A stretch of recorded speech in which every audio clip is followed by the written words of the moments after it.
The vision of the Mackenzie Dellis Review was to create a diversity report that looked not just at the single issues such as race or gender when it comes to diversity, inclusion and belonging, but one that looks holistically at all of the visible and invisible facets of diversity which make each and every one of us unique.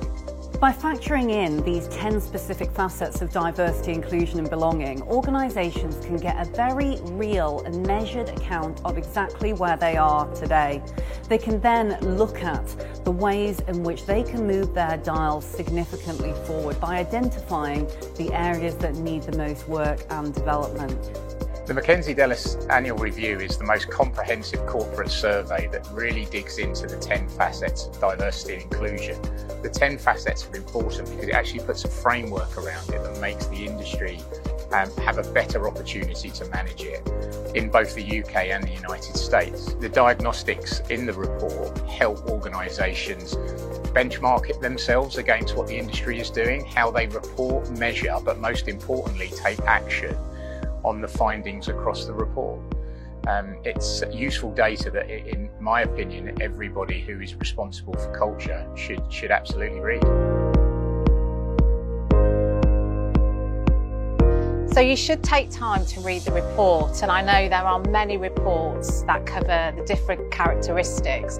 The reason for it though is it really is that one-stop shop. It has all of the 10 facets in there, but also it's great because it gives you feedback about how you're doing. There are fantastic case studies in there, and what I really find valuable is there are absolute nuggets of ideas that you can take and you can put them into your organisation. You can create a fantastic discussion in your organisation from all the insight that's in there, but through those ideas you can actually turn those conversations into action.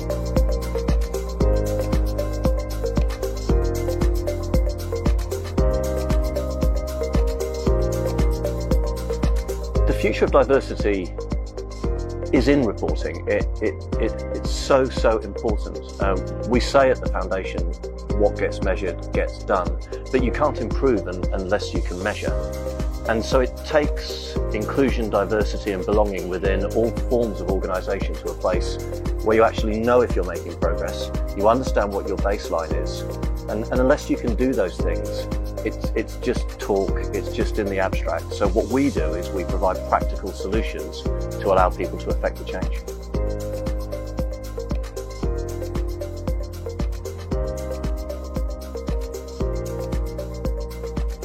Not only do you get a report on how you scored as a business, that means that you can look at it and see where you're scoring well against other businesses or not so well, but it also then enables you to build a plan and actually really understand where there's opportunity. As a diversity practitioner for more than 15 years, it's really important to consider why you should do this review. And I would say that the Mackenzie Dellis Review is overall the one that I would want to do because it covers so many different areas. It gives you research as well as insights and also fabulous case studies that tells you what the best of organisations are doing and how we can work together to move the dial. We really encourage leaders to look at an approach which is based by scientific methodology as opposed to purely common sense. It is together that we can move the dial forward.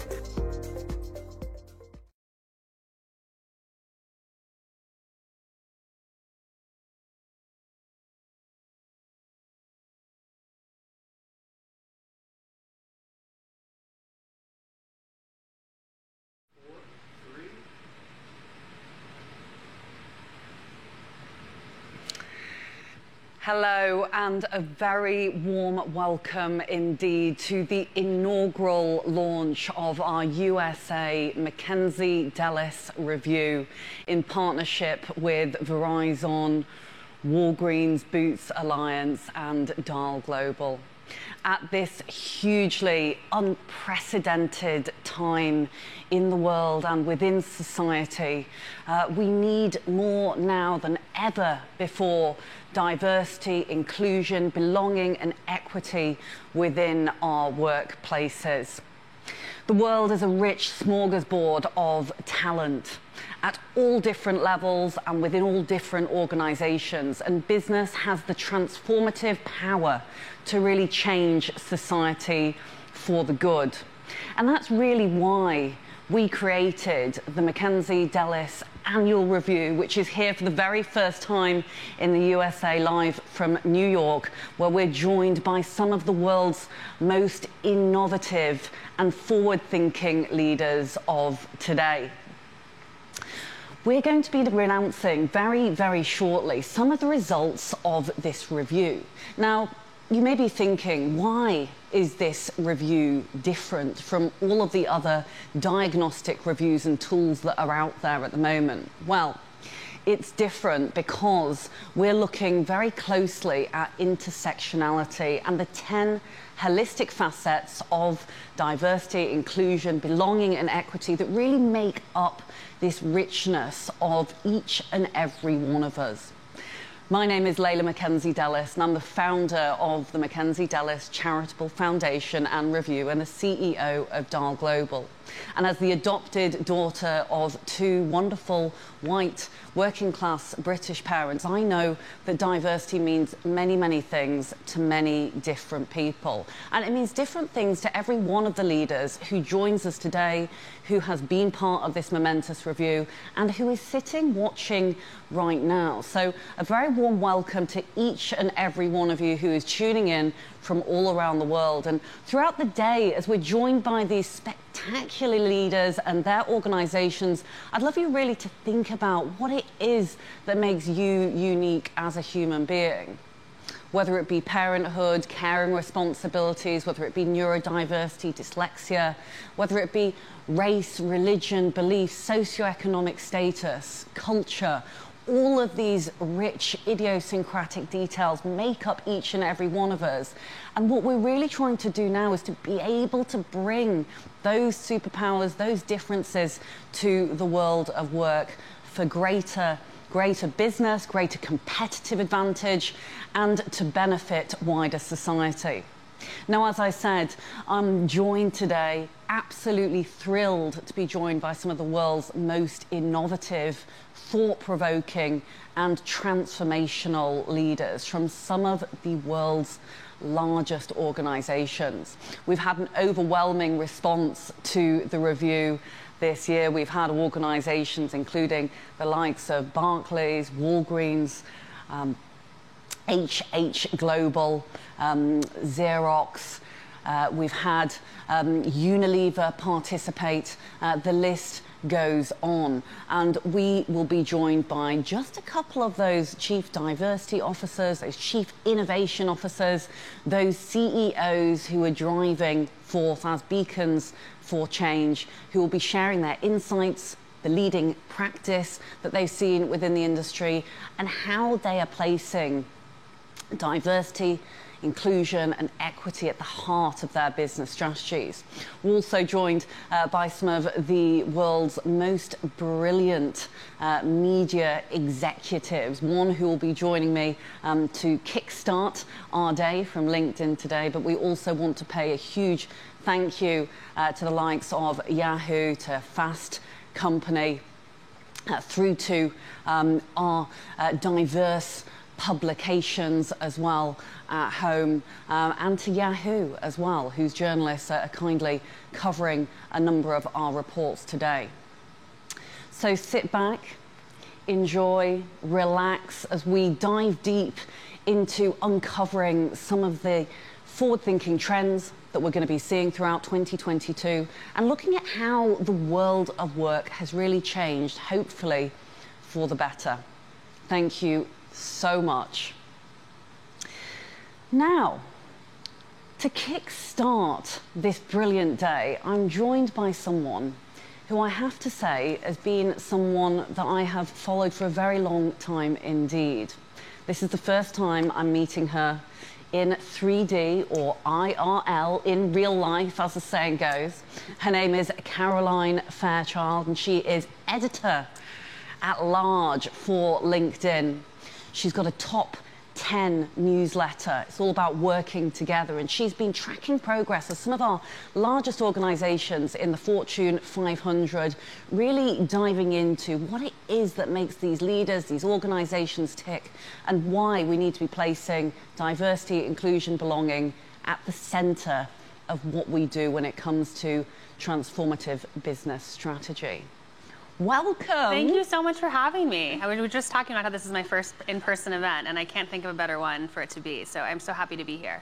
I'm right back at you. I have so much admiration for what you do. I am a frequent subscriber to the LinkedIn newsletters, and it's just brilliant to see you in person, to see the whites of your eyes, and to be having one of my favourite conversations, which is all around diversity, the world of work, the trends that we're seeing, why organisations need to be paying attention to this. Absolutely, and I can't do the work that I do without you doing the work that you do, so it's so amazing that we can have this conversation together. Let's just dive into the report. I want to start with why this report now, and connect it back to us how it relates to the foundation. Well, thank you so much for the question, Caroline. The report was really a brainchild of around 2 years ago, where the team and I were talking about the world needing this sense of holistic diversity. We believe that every single person in the world is diverse, and actually there's many things that make up each and every one of us. You and I, both female leaders, millennial, however, there's so many other strings to our bow as well. You know, I'm proudly dyslexic. About to be a parent very, very soon. You know, all of these different things mean that actually we shouldn't necessarily be in those one or those two boxes. And so to look at leadership in the context of these different areas is absolutely key.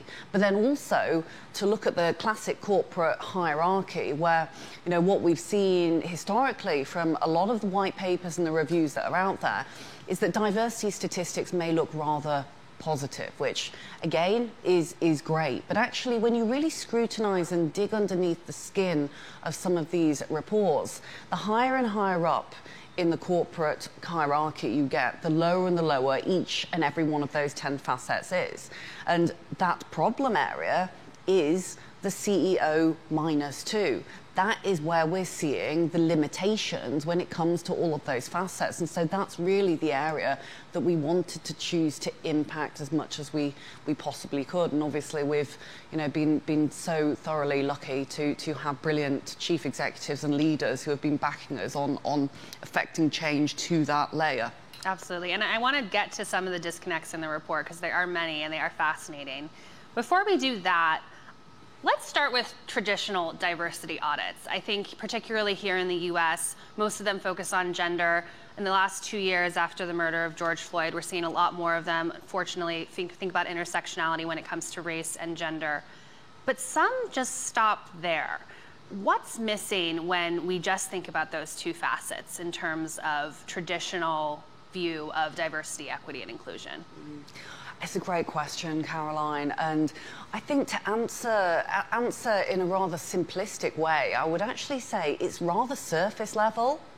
Is you and I are deeply passionate about gender diversity and passionate about moving the dial when it comes to race and ethnicity. But those are purely surface level characteristics that we see, and we naturally make presumptions.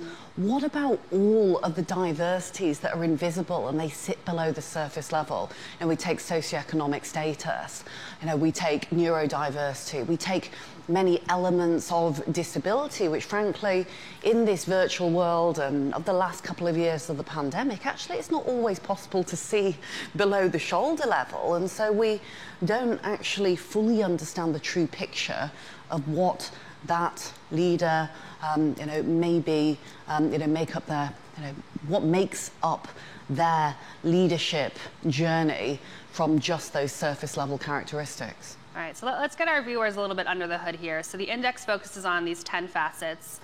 Let's walk through them, but also when you set out on putting together this report, after the findings came in, what was the most surprising to you among these 10 facets? Oh, goodness.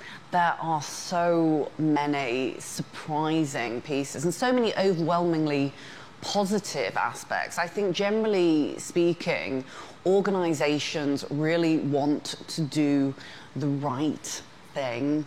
When we look at gender diversity taking but one of the 10 facets, it's right up there in terms of leadership strategy.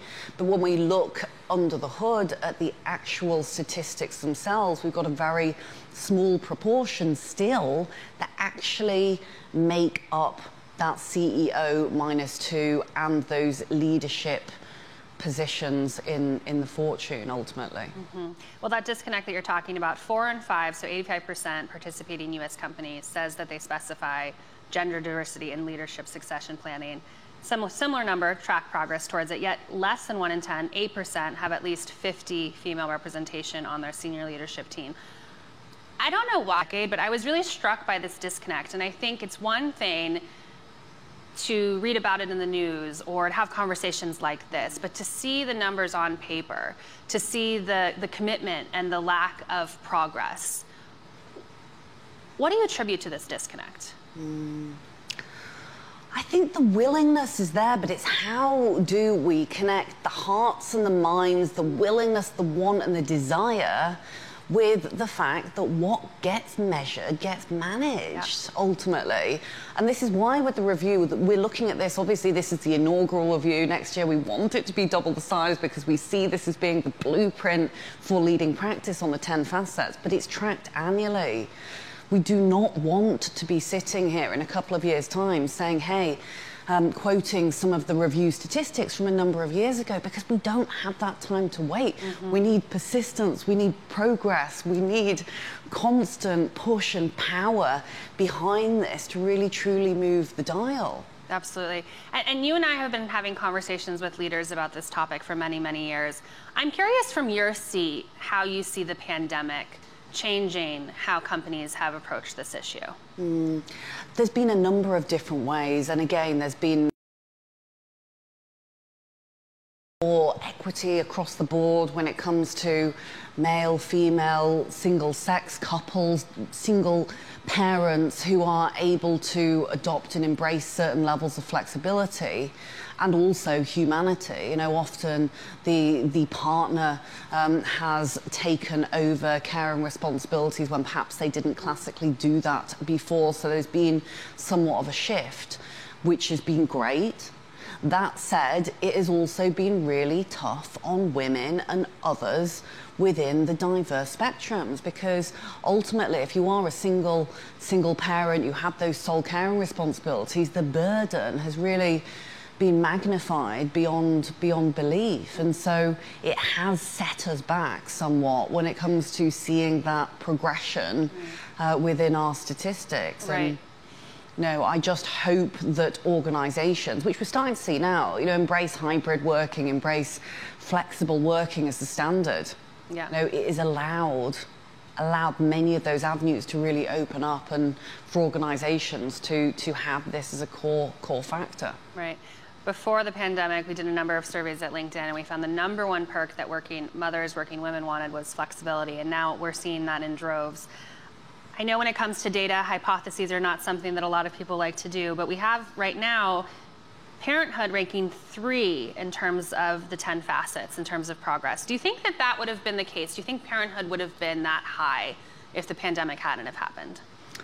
I don't think so. Yeah. I really don't. And again, when we say parenthood, I will caveat it with the fact that when we say parenthood, there's caring responsibilities, there's so many dimensions of diversity within each of those areas. There is so many complexities within each of the beautiful facets of diversity, but I think it has forced progress so quickly. And again, you know, reading a number of the insights that you share, that you frequently share, we've seen the world move quicker than ever before, and so in many ways it's accelerated the need for parenthood, caring responsibilities, whatever that shape may be or whatever it may look like, to really come to the fore, and rightly so. No, we need to be addressing the policies within our workplaces as well, not just for women, but also for men, but also to dovetail that in with the cultural side of things as well.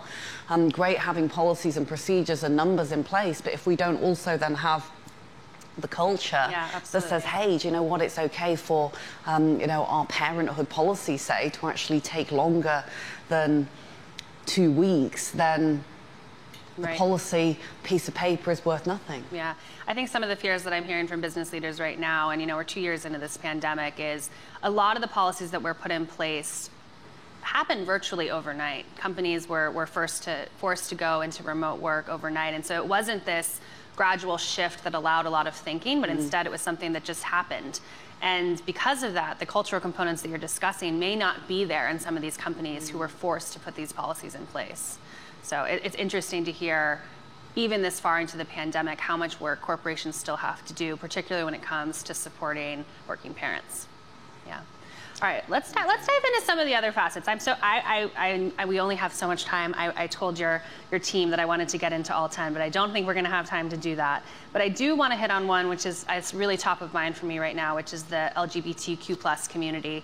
There are so many horrifying laws being passed right now in the U.S. that are against the rights of that community, and only 2 in 3 participating companies said that they have defined LGBTQ+ strategy as something that they're thinking about. 41% don't know if they have a member of their community on their leadership team.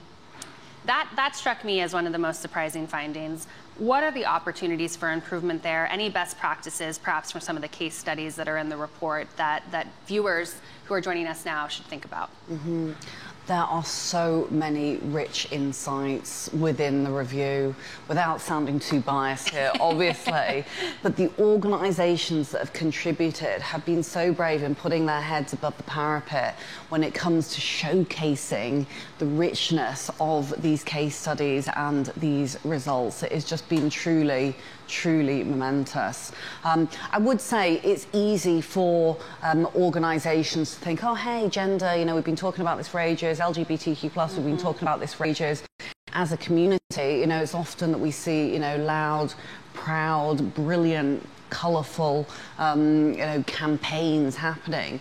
But actually, it's so critical that we enjoy the campaigns and we take this back to measurement. Because, again, without the measurement, we cannot truly track and see that progress. And let's face it, Caroline, you know, this world moves so incredibly quickly. We talk about best practice in the report, but best practice does not last as long as it used to. You know, we often like to talk about this as leading practice because this is an evolutionary process. Sure. You know, diversity, inclusion, belonging, equity, it's moving, it's changing all the time. Our children, our children's children, our future generations of leaders, I'm sure, will look at diversity in a very, very different way in which we do now.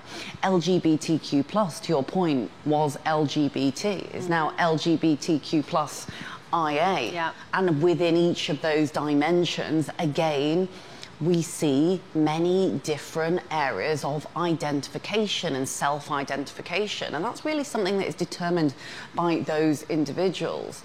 And so it's a much more complex issue than we thought. And so whilst we've seen some progress when it comes to laws and legislation and same-sex marriage and some of these things, you know, that's gone now. We're on to the next thing. We have to be as ambitious and kind of, you know, anxious for change in order to keep the momentum on, because the world moves so quickly. No point resting on our laurels with something that's happened many years ago. Right. You know, we're now into the new, and like you say, world events have a profound impact on leaders and their organisations, and leaders of today are expected to speak up. It's, you know, gone are these ivory towers of kind of archetypal leadership when, you know, of yesteryear, where chief execs and execs were not expected to necessarily say something. There's this demand, I think, and you know, I'd be so curious to see what you're seeing in the younger generations who are saying, hey, you know, this has happened in the news. What is my organisation doing about it? Yeah. Well, what your comments there really get to is, I think, what we wanted to center this conversation on, which is just the evolution of thinking in terms of how DE&I efforts fit into an organization. I remember when I started at Fortune magazine about 10 years ago, writing about gender in the workplace, and I would reach out to companies for interviews and they would just send me their chief diversity officer. This wasn't something that their CEO was speaking about. This wasn't certainly something that their leaders, their senior leaders in other parts of the organization were thinking about. They just siloed it into this part of the organization. Who knows if this CDO even reported to the CEO? What was the stat in the report about how many? What's in terms of, I'm not sure what the stat is, but the importance of the CDO reporting directly to the CEO, that has just been a total evolution. It absolutely has. I love the fact that you brung that up. Yeah. It's one of my favourite subjects, and it is, along with the role of ESG heads, is the most desired role within organisations. Organisations cannot recruit fast enough for their chief diversity officers, their leads on diversity. Again, when we look at the US review versus the UK review, which is coming later on this month, we see that the title itself, Chief Diversity Officer, is far more prevalent in the US. I'll give you a little quiz here. Year over year, how much do you think that Chief Diversity Officer job openings have increased on LinkedIn? Percentage. I think they've increased twofold. 220%. Yeah. Insane. Year over year. We started tracking it right after the murder of George Floyd, and it was like a ginormous uptick of companies saying, oh no, we have to do something about this, for better or for worse. Yeah, sorry to interrupt. Well, no, not at all. And I would love to hear some of your insights, because I know your journey, especially in the media, has been one that has been, it's been prolific, and it is exactly what we need to see. We need to see diverse faces, diverse voices who care so deeply and passionately about this as you and I do. But the Chief Diversity Officer, to go back to that point very quickly, it's one of the most desired roles. However, we treat it with caution because it's also seen a huge amount of turnover as well. You know, we've seen diversity burnout as well for individuals who are in the CDO role, which is not only greatly demanded, very much so within the Fortune and the FTSE organisations, but it is also one that historically did not necessarily have the depth and breadth of resource that, frankly, it deserves to have. It is arguably one of the most important roles within the organisation because it is mile wide and it is mile deep at the same time. You know, again, it's a provocative conversation, but is diversity an HR initiative? Question mark. You know, arguably, it's a board-wide initiative. It becomes everyone's responsibility. Right. Whilst it's wonderful that we're seeing this huge uptick and increase in advertisements for the diversity function and officer, actually, they still, whether they're super person or not, cannot do this all on their own. They need the broader support of the business, the organisation, because the customers, the employees, the stakeholders, the shareholders now demand this. Absolutely. Yeah, I mean, to your point, I've had interviews with so many chief diversity officers who recount perhaps opportunities that they had earlier in their career where they were really excited about a role, and then they got into the organization and realized that they were just basically put in place as a figurehead. They'd have really disappointing conversations with the senior leaders in their company, and they just couldn't move the needle because it was just a title with no support. And so I agree with you. I think that a true sign of an organization really being devoted to these issues is, one, having the chief diversity officer report directly to the CEO, but also having measurable goals, having the CEO accountable, and then also individual managers accountable for certain goals. We've seen an uptick of companies tying compensation to diversity goals, which, I don't know, money talks, definitely talks here in New York more than anywhere else in the world, I think. And so I think once we tie money to these diversity metrics, we're gonna see more progress, because for better or for worse, I think that's what people are motivated by. Yeah. It is such a good point that you touched on there, Caroline, is when we, and again, I'm trying not to get into the granular detail here. I know that you'll hold me back when I go off on one. But the employee resource groups, it's something huge, again, that we're starting to see is employee resource groups, often called staff network groups or business resource groups, which I particularly like. And it's, you know, again, an example actually from Walgreens call their employee resource groups business resource groups, because they denote a strategic business advantage. These are not a nice to have. This is not a cup of tea and a biscuit, or it may well be actually, and that would be lovely on top of that, but they are strategic business vehicles Verizon has 25,000. 25,000. That is the size of many organizations as a whole. They've got 25,000 people within their employee resource groups. That is a huge amount. We're speaking to Magdi Azari, who is their Chief Diversity Officer, and we're seeing later on in today, she said during an interview that we had recently, this directly impacts the shareholders and the ESG credentials within the organisation. It impacts shareholders.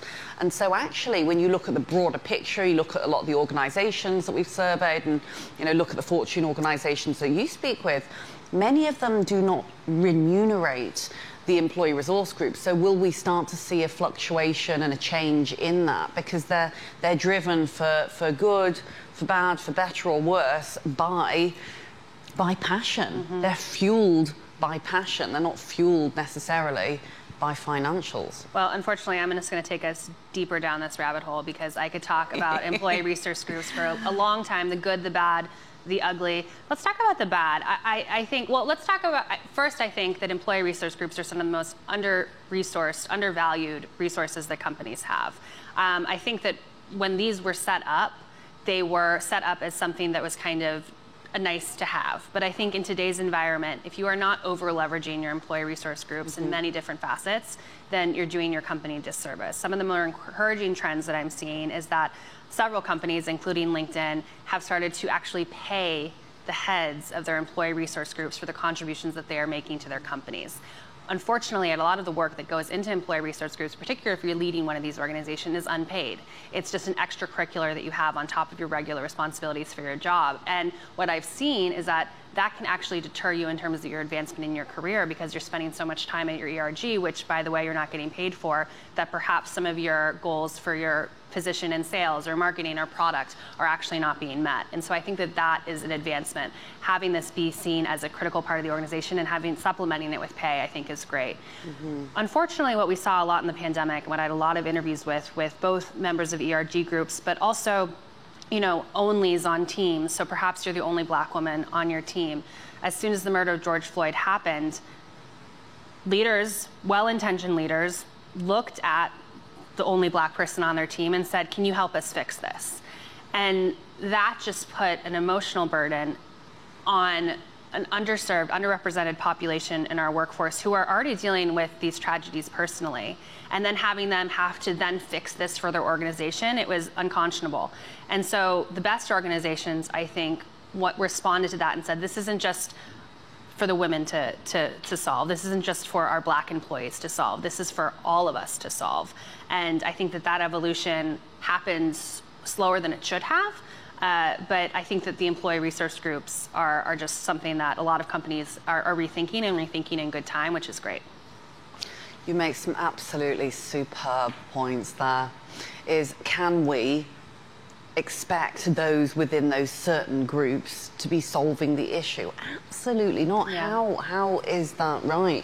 The emotional turbulence brought up by these groups when it comes to world issues such as the murder of George Floyd, and you know, Asian hate is another big one that we have seen is absolutely, you know, we need allies to be able to stand shoulder to shoulder with our, you know, with our Black colleagues, with our Asian colleagues, with our women, and so on and so forth.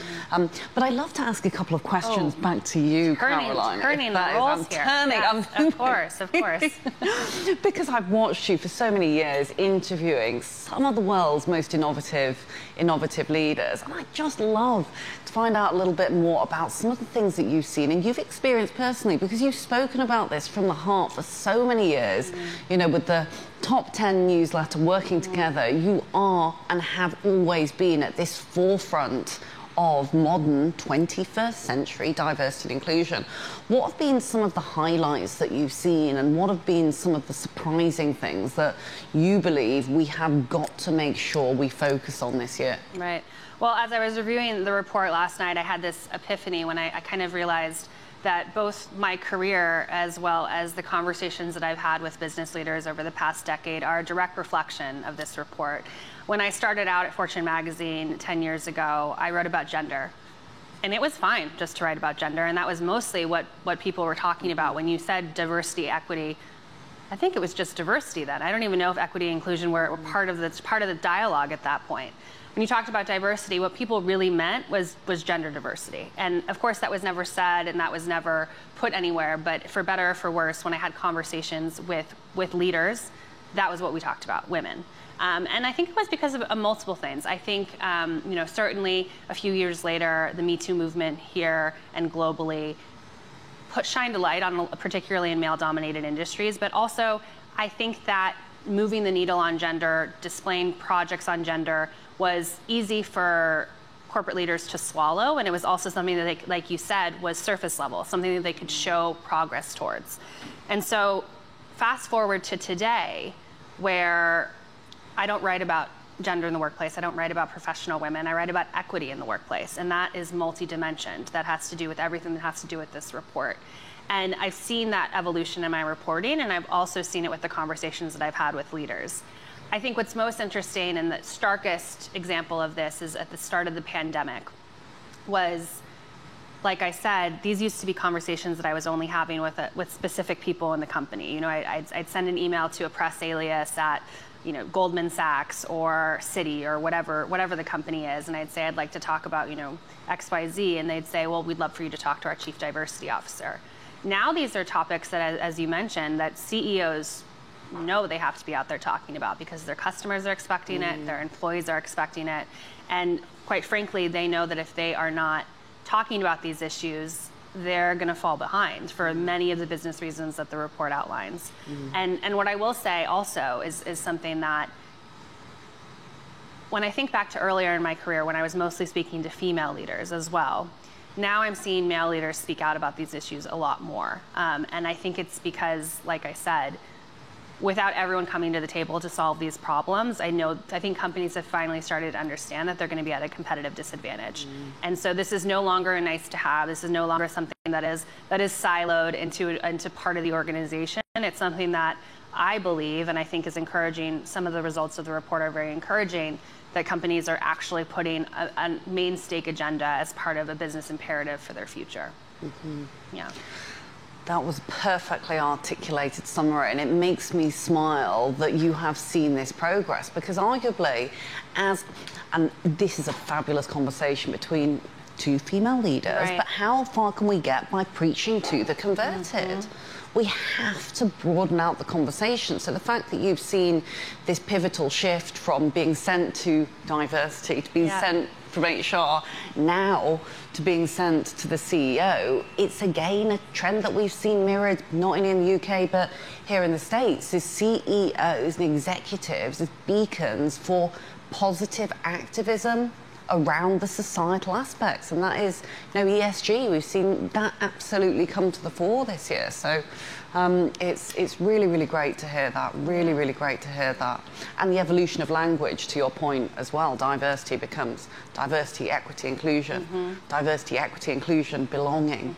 All of these things. And when you think about the evolution of language, something that I've been talking about recently, which has really struck me 2 years into the pandemic, is, I used to speak almost exclusively to female leaders, and the topic of empathetic leadership, this idea that you need to not just think about your employees as robots, but understand that they have lives outside of work, they have families outside of work, was a topic that I think the word empathy, when it comes to leadership, was a word that I heard maybe half a dozen times before the pandemic. And now I cannot remember the last time that I sat down with an executive who didn't use the word empathy, didn't talk about the importance of empathetic leadership. And thinking about that as a key leadership trait moving us into 2022 and beyond, I think it dovetails perfectly into some of the DE&I initiatives that companies have, because ultimately at the end of the day, DE&I, these are just words, but we're talking about human beings. We're talking about multifaceted human beings. And unless we have empathy at the core of our efforts, and unless we're thinking about these people as not just employees, but humans, I don't think we're going to make any progress. And so seeing that evolution of not just what these efforts are doing, what the policies are, but also how leaders are thinking about what a true leader is, I think is going to pay dividends in terms of the progress that we're going to see moving forward.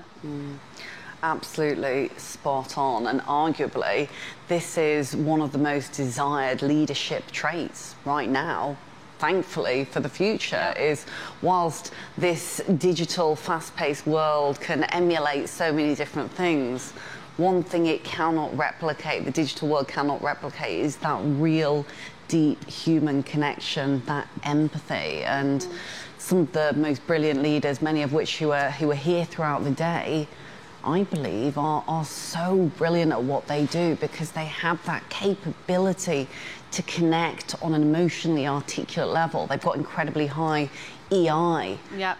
Yeah, definitely important. And I'm excited to hear what some of the leaders who are going to join later have to say.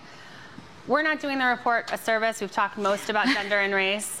So let's dive. I want to make sure that we hit on socioeconomic status, because particularly at LinkedIn, we believe that talent is everywhere, but opportunity is not equally distributed.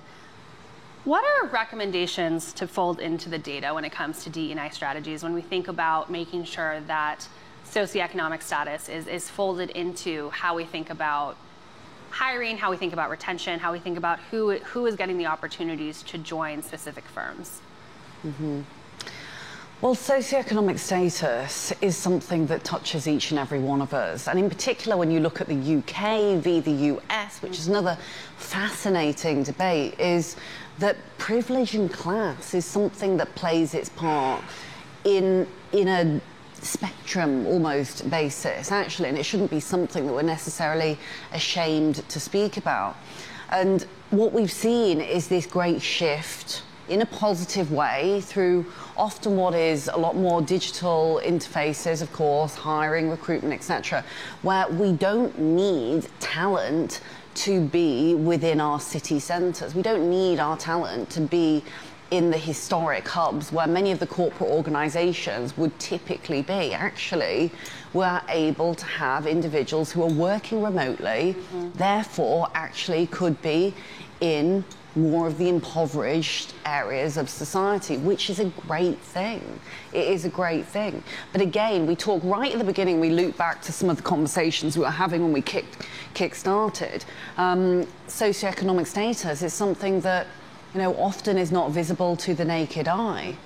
Now, we don't know unless we ask the question where people are, you know, where people have come from, what their backgrounds are, you know, the level of privilege that they experience in order to get to where they are. So that gets to my question. How do you approach these conversations? Is it something, I mean, I think for me, like you said, there is an opportunity right now with hybrid work to disrupt where talent and opportunity is found. I think back to when I worked at LinkedIn in San Francisco in the Bay Area, one of the most expensive places in the world to live. We're in New York City right now, one of the most expensive places in the world to live. So there's so much opportunity there. What else can we think about when it comes to ensuring that we're casting a wider net when it comes to talent and not just thinking about Bob's cousin wants a job and so let's hire Bob's cousin, or that kind of privilege ripple effect that can so unconsciously and insipidly enter organizations in terms of who actually gets the role? It's a superb question, and it leads me to want to answer the question in two ways, actually, is what does success look like? Right. You know, what does success look like? If we look at the last decade of talent and people coming into an organization, we're looking at competency profiling tests, we're looking at very, very specific metrics in order to allow people through the doors into these corporate organizations. And you know, I personally am a product of this to a certain extent, and it was one of the reasons that I really wanted to create the report, is I know that there are systemic issues all the way through the chain. I have a certain level of privilege in that I had the opportunity to go to university. In the UK, they'd call it a first-class honours degree. I got the highest mark in my graduating year, yet I could not get a job for any of the organisations, many of which to this day I now advise. I couldn't get a job in any of them. I couldn't get through those doors, those corporate doors. And for so many years I thought, hey, do you know, I'm not good enough. And it breaks my heart to see some of the youth who have got so much talent and so much potential that are not able to secure opportunities. And part of that belief and some of the things that we've seen in the report is actually, what does good look like, and how are we defining success? Where are we looking to be able to reach that talent? No, we said to start with, the world is a rich smorgasbord of talent. The USA has got so much talent everywhere. But if we're looking specifically at certain university credentials or certain qualifications in order to tick those off our list, we're never going to be able to secure the depth of the pipeline at the grassroots level. And on the flip side, we look at the report specifically, we look at CEO -2, and we look at what we sometimes call the marzipan layer of the leadership. And we're seeing these real small numbers, even though positively we're seeing this interwoven in business strategy and being verbalized and in the media and all these great stories, which is wonderful, but we're not seeing the metrics. And so what we see is this drop-off all the way up. The drop-off, and that is, that is classic and was rather surprising. Rather surprising there on the socio-economic facet. But again, similarly for the others as well. Gender, you layer on top of that socioeconomic, you layer on top of that race, ethnicity, many of the invisible facets, the visible facets. And already you can see the layers of the onion are stacked against, and there's this drop-off. And so it's really how we look at equity, to one of your earlier points, is how do we look more deeply at equity and the resources that are required for each of those facets in order to affect change, and not use the same cookie cutter methodology for every single one of the solutions, because that is not going to work. Right. Well, just to add some of your great points, some of the encouraging trends that we're seeing on LinkedIn is just an enormous increase in companies who are taking off university requirements, taking off education requirements from job descriptions. We are personally trying to push as a company organizations to think about skills versus schools to try and get at that grassroots level. But to take a step back to kind of talk about what we're really talking about here, which is, as you said, is success of an organization. Something that we haven't hit on is the importance of making decisions as a company with people who don't all think alike. And so when you think about the case studies in the report, when you think about the conversations that you have with leaders, why is that important? What are companies saying in terms of the results that they're driving as a business, in terms of having diversity of thought in the room as it relates to all 10 facets that the report explores? It's not a one-size-fits-all methodology. And I'm not trying to swerve the question at all. No worries. It is. And again, I think this is sometimes where, from a top-level point of view, we presume that the solutions to the challenges are the same. And that's really what the review does. Right. Is what we're saying is, what is the makeup of your exec and your leadership team? And there is such a thing, which you'll have heard of, the trickle effect. When we see our leaders speaking out, we see this move much, much, much quicker. Each and every organization has a different makeup and will have different priorities.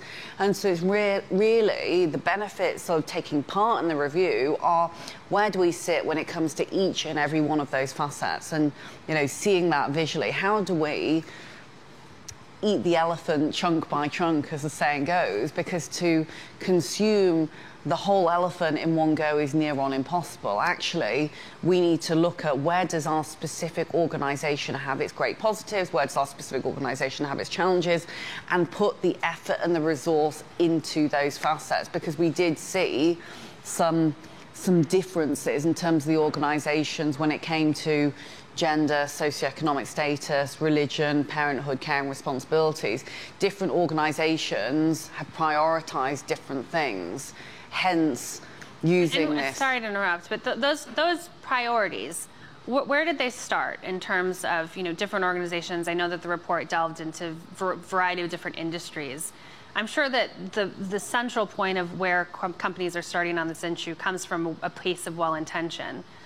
So how do we as organizations push beyond where they started into some of the other facets that perhaps they haven't even considered? Everyone has to start somewhere. Yeah. Everyone has to start somewhere. When we first set out with this review, and there was a number of organisations that we went to that said, hang on a minute, all of these facets, are we going to be putting ourselves in a situation where actually we can't get there with everything? And we're saying absolutely not. First of all, the results are aggregated. What our belief is that actually, you know, we can go with the carrot approach as opposed to the stick approach. You know, we know that things need to move faster. We don't want to, you know, be reiterating constantly to organisations that they must be looking at the Equality Act. We all know what the Equality Act says. We know what a number of the laws and legislation say. What we need to be doing is to encouraging others to get involved in this movement, this momentum, in order to drive collective change, to learn from one another, in order to move the dial faster. So I mean, that's such a great point, and it brings up something that I've encountered in my reporting. Some organizations are afraid of the data. They don't want to see it. I was having a conversation a few months ago with Rachel Thomas, who's the CEO of Lean In, and she was telling me, so if you look at companies, I think it's like 98% of companies right now are tracking gender across their organization, whether it's gender in leadership or gender across different levels of the organization. That number, when you think about who is taking an intersectional approach to gender, so tracking gender and race, how many Asian women are in your leadership team, how many Black women, et cetera, that number drops to, I think, about 48%. And when she spoke to leaders about why that is, why haven't you started tracking, there's this fear from organizations who say, oh, we have had a 15% increase of female leaders in our executive leadership team over the past 2 years, that if you layer in intersectionality, it's going to show that it's only white women who've come up there. And so that's something that I am fascinated on, and I speak to so many leaders on, is they want to be able to show progress to their stakeholders, to their employees, et cetera. And when you layer on all of these intersectional facets, some of the numbers might not look like the numbers that they want, and encouraging organizations to start somewhere, as you said, I think is going to be one of the biggest challenges. Absolutely. We don't have the time to wait. We do not have the time to wait. We must keep the urgency, the momentum on. Well, we weren't tracking things like socioeconomic status. Now we are. And look, I'm not saying it doesn't matter if that's not a facet that you look to address this year, but at least we have a ground zero that we can start to build from, and we can start to look at progress. I think it's so important that organisations don't look at this as something that we need to do everything right now. We don't want to scare off organisations. We want them to be inspired, educated, motivated to get involved and think, hey, do you know what? This is an evolutionary conversation. It's like culture. It's living, it's breathing, it's sleeping. You know, we never say, hey, culture, we're done right now. It's done, is it? You know, exactly. It's like a relationship. You know, anything good is worth working on. We've got to keep working on this. This is something that will, you know, you never stop learning. We never stop learning until the day that we die. You know, we have got to keep pushing and keep moving on, but we need everyone's help in order to do that. Yeah, I think that's such a great point. And to encourage organizations, even if they don't have any sort of quarterly objectives, annual objectives on some of these facets, start the data somewhere, because once the data starts to come in, you have a building block to build on. But as we've said multiple times during this conversation, what you can't measure doesn't get done. And so having some sort of rubric under the facets that the report beautifully puts together, I think is such an important part of this discussion. Absolutely. And it's free as well. It's almost too good to be true. Organisations can get involved for free. We're so grateful for everyone who's got involved. We want to celebrate. We want to share more. And like you say, this is, you know, it's collaboration. It's not competition. This is us making a societal difference. Businesses have got this transformative power to be able to make change. And so, you know, it's with gratitude, thanks and respect that we move into what is a very exciting next phase of our business workplace. Well, there are so many amazing findings of this report, and I hope that you meet your goal in doubling the companies next year. I can't wait to see what the results are next. But I can't wait to be sitting here with you next year. Hopefully, yes, Caroline. Yeah. Absolutely. Thank you so much. It has just been brilliant to be sitting here with you. You do phenomenal work. Thank you. And again, it's, you know, it's not enough that we have the chance to really pay thanks and pay gratitude and shine a light on individuals that have been, you know, have been shouting from the rooftops about this for such a long time. You know, we got to lift each other up and keep moving on, because, you know, our kids, our future generations of leaders, do, right? well, yeah, they're watching us. Well, if nothing else, they will be expecting us to have made change. And so this is our time to say, this is what I did in work to make a difference. Because, expectations of purpose and passion and persistence are more demanding now from our workplace than ever before. Absolutely. Well, thank you so much for having me. This has been such an incredible conversation. For those who are viewing in the stream right now, I'll be writing about the report tomorrow and working together. So if you want to check it out on LinkedIn, you can just go to my profile, Caroline Fairchild, and I'll have an analysis of the report and some findings from my discussion today. So thanks for joining us.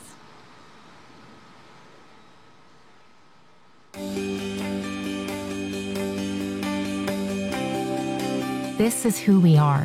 When faced with challenges, we rise to meet them. When faced with surges and setbacks, we carry on. When Walgreens Boots Alliance formed in 2015, our goal was to offer a global vision as a leader in retail and pharmacy. For the past 7 years, we've seen that vision become reality. We have led the way in making our organization a beacon of diversity, equity, and inclusion. We've introduced global reporting initiatives and adopted the UN Sustainable Development Goals. But while we're proud of what has been accomplished so far, we know there is still much more to do. Walgreens Boots Alliance will continue to reimagine healthcare in a new era and be a global force for good as we continue to fulfill our purpose to create more joyful lives through better health.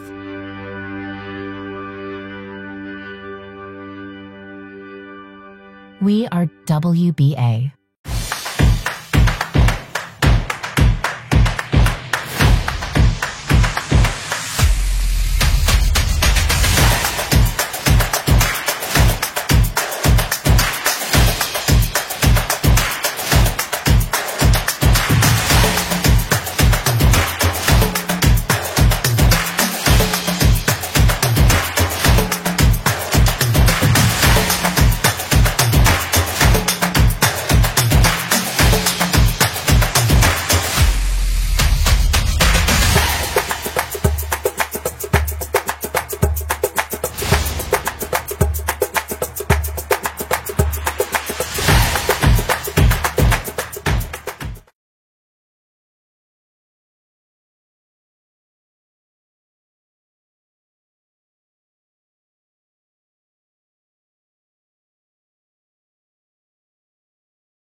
Welcome back, everyone. My name is Anjali Kimlani. I'm the senior reporter at Yahoo Finance, and I'm here at this wonderful Mackenzie Dallas event with some amazing panelists with me. I'm going to let you all go one by one and introduce your names and where you're from, and then we'll get this panel started, all right? Great. Willard, go first. Yes, good morning, good afternoon, good evening. My name is Willard McLeod. I'm the Chief Diversity Officer at Zimmer Biomet.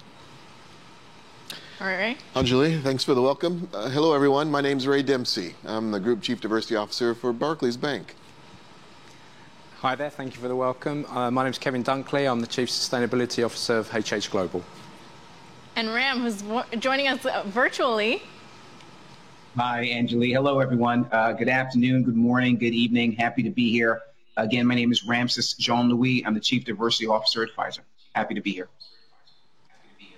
And if you didn't quite get it, we are here to talk about diversity, which is exactly why we've got all these executives who should ideally have a clue of what they're talking about, right? We're going to hope, yeah? We know that ESG, of course, is just, I don't know, the new ERG, but on steroids, maybe? That's how I like to describe it. There's definitely a lot of focus right now on the potential for companies to do more with the data and information that's out there, to do more than just talk about it and provide safe spaces for these initiatives, right? And I think that we're in a place now where there's a lot more understanding. I don't think any company can say, oh, but we don't know how anymore. Oh, I like the nods. All right, good. So this means we're going to get some good conversation. All right, so one of the things I wanted to point out first is that from the Mackenzie Dallas report, we did see a very interesting statistic to me, at least, which is that 16% of chief diversity officers report to their CEOs.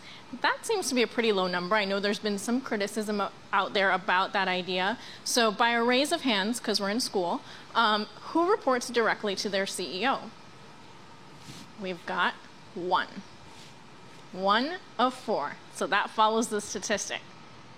I want to talk to the ones first, sorry, Kevin, who are not reporting to their CEOs. Let's start with you, Willard. Okay. Tell me about the current structure that you have to address ESG, to address the social part of it, which is diversity, and what you think about the structure you have right now in the company. Yeah. So I report to our Chief Human Resource Officer, who is a member of the executive team at Zimmer Biomet. I have extraordinary access to the entire sort of leadership team. And for Zimmer Biomet, I'm its first sort of chief diversity officer, or executive level D&I professional. I was interviewed by the CEO to join Zimmer Biomet, and he's taken a really strong sort of view about this work. It's always led from the top. So I think having the chance to work with a CEO who really cares about this work and who drives it from the top is important, and Brian does that. But I think a lot of the work when you're building DE&I programs, they're touch points in the human resource area. It's all about our team members. And so that's always a great place to, I think, start building your strategies and focus. And so I've worked for a number of CHROs, but I've always had very close ties to the CEO, because that is, again, I think that particular top level role is so important in setting the direction for the organization. If it doesn't begin there, it doesn't start anywhere. Fair enough. Good defense there. The CEO is involved. Go ahead, Ray. Anjali, it's a great question, and I really love the way Willard has just talked about it. I've actually done both. My prior employer, I worked for BP for a long time. And in BP, I reported to the chairman and president of BP America, essentially the U.S. CEO, who then had a direct reporting to our group CEO then.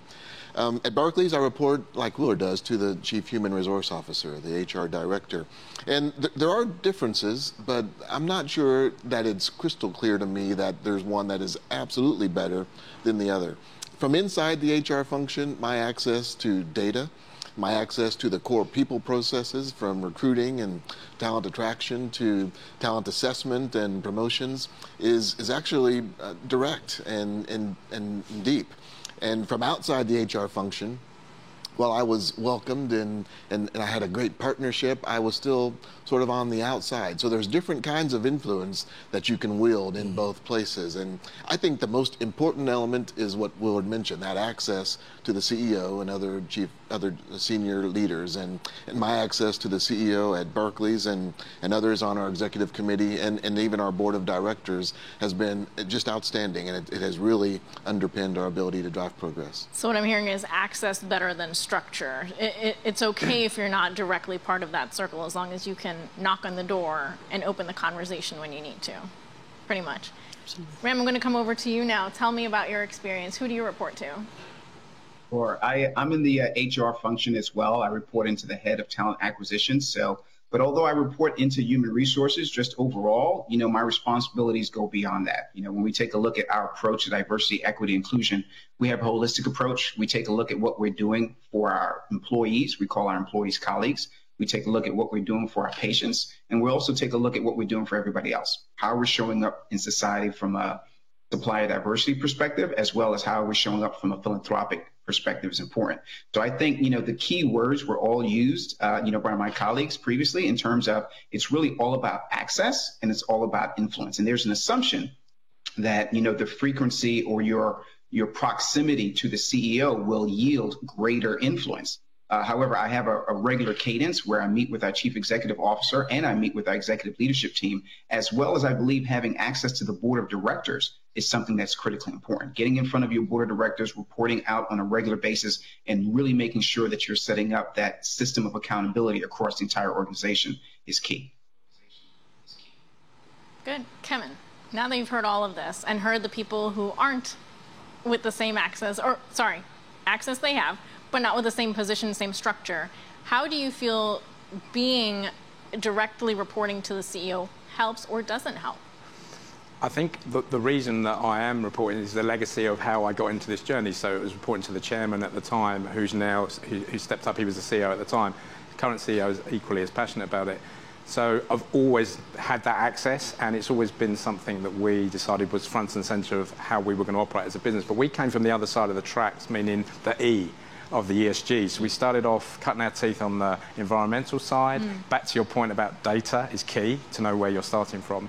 And then realised that ESG, you can holistically manage that. And so we were talking, Ray, just before that ESG is coming into him. So he's coming at it from the other way around. I'm looking after the social side of ESG at the moment, as we can manage it under the holistic title of sustainability. So you've got these terms, sustainability, ESG, diversity. Sure, yep. We look at it as a whole. And the access, I don't think there's a right or wrong in this. I think as long as you can deliver outcomes here and you can influence within your organisation, I don't think it matters that much. And I think the key focus has been, of course, the pipeline, right, of employees. That has been the key part of this whole DEI effort. And once they're on board, do they have the tools and resources to continue climbing further up that ladder? And the access part to me is such a key word, because that's the whole point. If you talk about the original issues that were ever identified, it's access to the right networks, to the right company people, to the right technology, even to get that introduction. Anyone can go on LinkedIn and hit you up or hit me up, right? But it's an entirely different conversation meeting them socially, which we know now is a lot harder. Post-pandemic, if you want to call it that. I don't think we're in post-pandemic, but that's an argument for another time. So now that we're in this mode where there's even more focus on hybrid, how do you think about, really strengthening the pipeline when it comes to finding these employees that match that can diversify the organization? I'm going to start with you, Ray.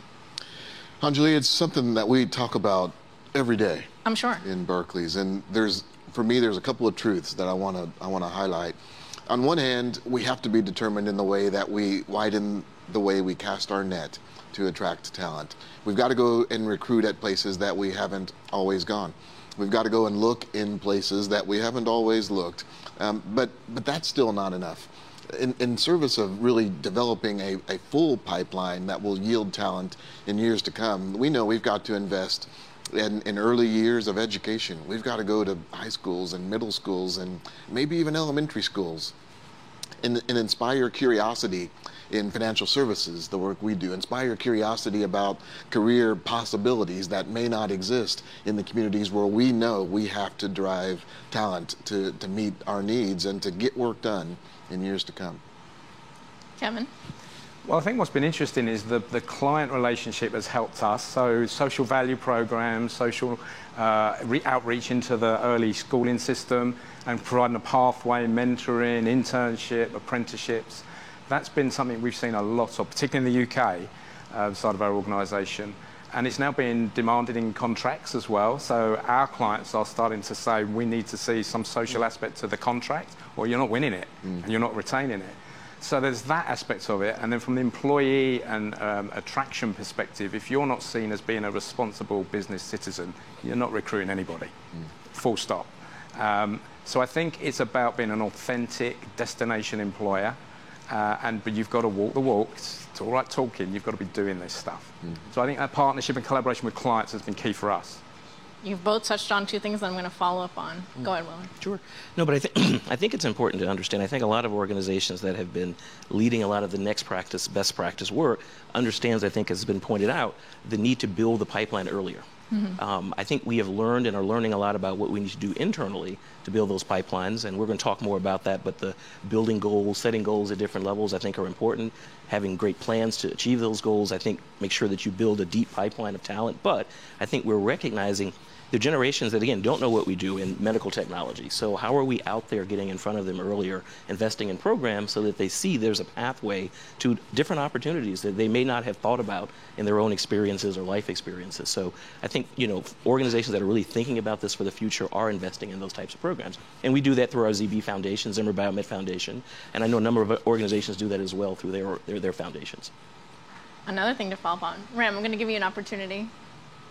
Thank you. Yeah, I would agree with everything that's been said. I think it really goes down to, what's the employee value proposition? What does it mean for me to join this organization and be a part of this organization? How does it impact my brand? I think what we're finding is that more and more often folks want to actually work and be a part of organizations that's reflective of their principles and of their values. One of the things that we have at Pfizer is our 4 core values. And one of those core values is equity.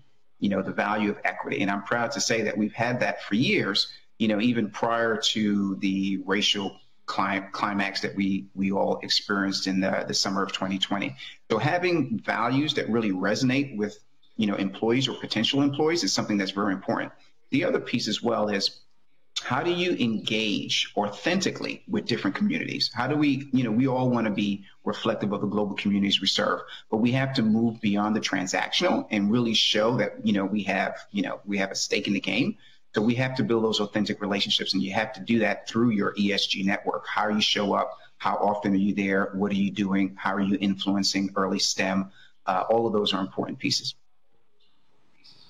I love it. So the pipeline is one, early introduction is another, and relationships is another. So Kevin and Ram, I'm going to come back to you on that in a second, but I want to talk about early and school specifically, because you touched on that, Ray, and I want to say probably one of the most impactful moments for me was when I heard the mayor of Newark, New Jersey, talk about going into classrooms and explaining to kids in inner city and urban schools that it's as simple as not thinking about owning a barbershop, but instead owning a company that produces pencils. And it's something as simple as a small business that owns a pencil company, right, that can then get access to these corporates as a vendor.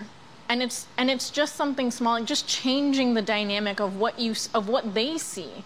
What kids see, you're smiling, Willard, so I know you're feeling this, of what they see when it comes to the future and what the potential is. So I'm going to dig down a little bit and ask you to share your personal experience and thoughts on that. We'll start with you, Willard. Well, you've articulated it, and I think it's an old adage that you can't be what you can't see. And so, my particular family, they were in healthcare and education. And so the idea of having a business career was not something that I really thought about until I joined an En-ROADS program. And so En-ROADS is another sort of feeder program for a number of institutions and organizations that identifies, top underrepresented talent.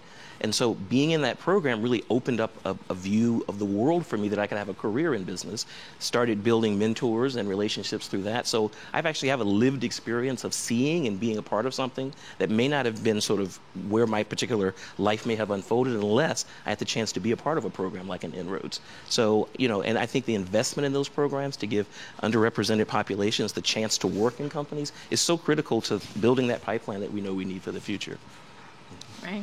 Well, it's going to seem like we rehearsed this. The phrase Willard used this then is exactly what I was thinking about. You can't be what you can't see, and that's so true, particularly in communities of color and communities of difference. I remember vividly as a high school student starting to get mail in the post about studying engineering. I'm an engineer by background. I had no idea what an engineer really did. I didn't know anybody who was an engineer. I had no real connection to how I could cultivate that as my own career pathway. But I got involved in effectively what is now the National Society of Black Engineers. It was community. It was support and safety, and in a lot of ways it was probably the organizational connection for me as an undergraduate student that enabled me to actually get through engineering school, to be successful, and then to start a career. It came back for me though in an interesting way early in my career as an engineer. I was in a junior achievement program, and I was asked to go to a school on the south side of Chicago and lead a junior achievement program.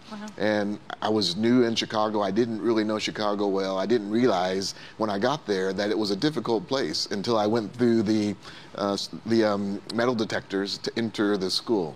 And this was a long time ago. But I had conversations with young students in that context who had never seen an engineer, never talked to someone who looked like me, who had pursued that kind of an education. I saw light bulbs go on. I saw curiosity. I saw people start to engage and ask questions that probably hadn't really engaged much in that kind of a program before. And I think that's when I was hooked, that it is a necessary expectation and even an obligation to reach back and help people to see what is in the art of the possible. I think, and we're seeing that, right, with the movement of elevating HBCUs, for example, right? That's happening right now. It's a thing. I'm a proud Morehouse graduate. Really? So oh, wow. I'm an HBCU family. So wow. Yeah. Love it. See, I love when we get personal here. Ram, we're going to get to you in a second. You and Kevin, I want to talk about something that you pointed out, which is what's also happening right now is that there is a push from the outside, right? Everyone is, not everyone. There are groups that are demanding and pushing for more responsibility on the corporate side, right? That's what you're hearing is you have to be a responsible company or I will not work for you, in a sentence. Tell me about that and how much more pressure does that exert on the company and how much more invested are you now versus maybe 10 years ago? I think 5, 6, 7 years ago, we were seeking out clients to have a conversation around this on, and it was spotty. There were a few here, 10%, 15%. I was just saying to Ray before, we had one moment with a particular client in the bank, it was HSBC in the banking sector, who almost the light bulb went off for us about 2012 around the environmental side and the social side, diverse supply chains, the carbon thing, and we were like, what is this?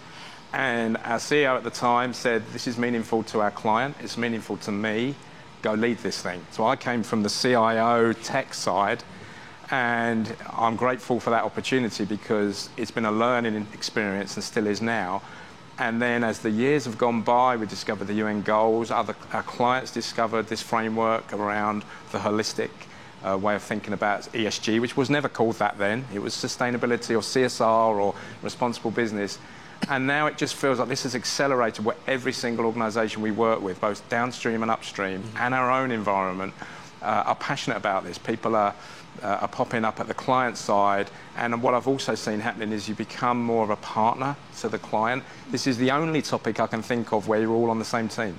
The whole USP and competitive advantage thing is still there, but people are realising I might have to work with a competitor, I might have to work with an uncommon partner to achieve the objectives that we all want.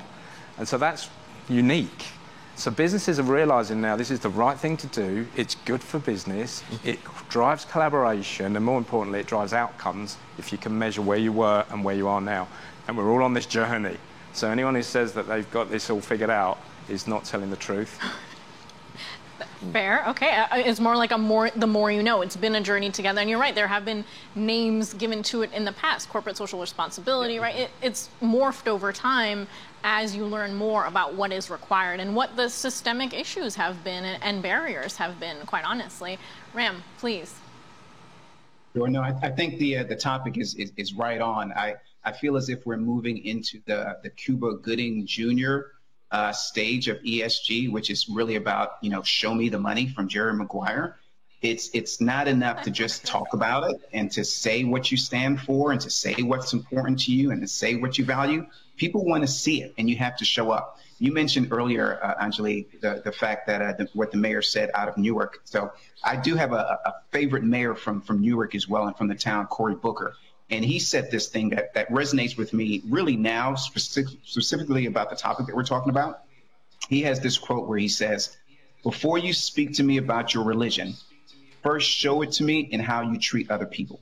Before you tell me how much you love your God, show me in how much you love all his children. Before you preach to me of your passion for your faith, teach me about it through your compassion for your neighbors.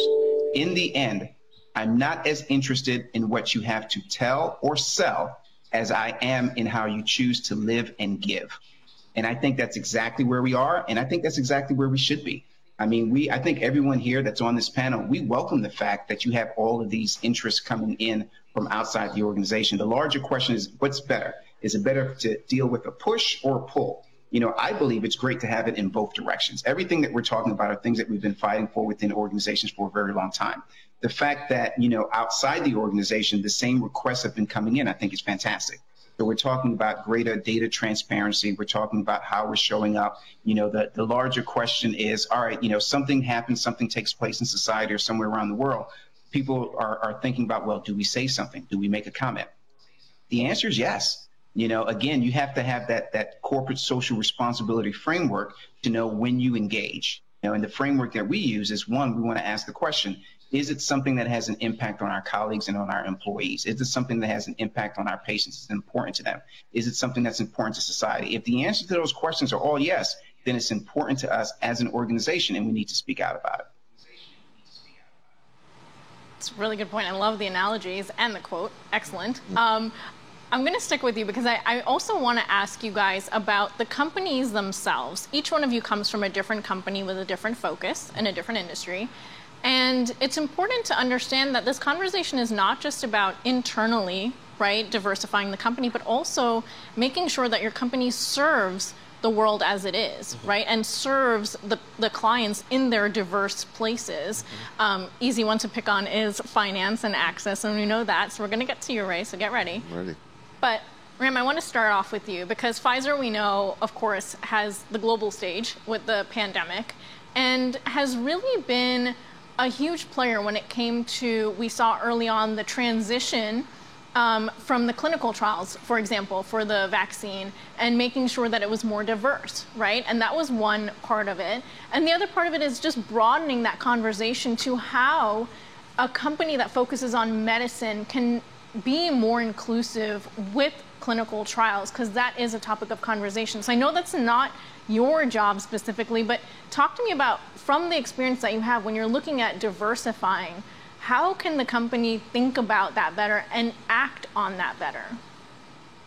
Absolutely. Great question. So clinical trials are very important, and we have steadily made improvements in that space, and we're continuing to focus efforts on that. And it's something that we report out on as well to kind of, have that level of transparency to really talk about. But, what we have to do is you have to take a couple of steps back to kind of understand, why is it so important? We understand that there is some vaccine hesitancy in certain communities. We have to understand why from a historical standpoint. We can't just try to sweep that under the rug and say, well, that was a long time ago.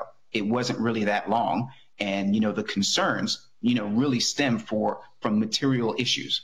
So really, again, it goes back to that point of how do we build authentic relationships with communities so that we're not showing up only when it's time to run the clinical trials, but how are we showing up, in the schools? How are we viewed as an organization? How are we partnering with organizations? When you build the necessary relationships, when you build partnerships with organizations that's already embedded in the community, it's easier to kind of have that trust in place to say, all right, this is the next step of what we're looking for. And clinical trials is one component. One of the things that we like to do as well, we're always trying to drive equitable health outcomes, but also how do we remove barriers to access? How can we leverage technology in order to make that happen?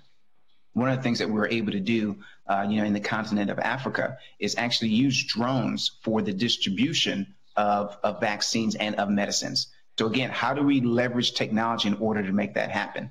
Of course, there was a lot of conversation when, the vaccines first started coming out in terms of they had to be kept at a certain temperature.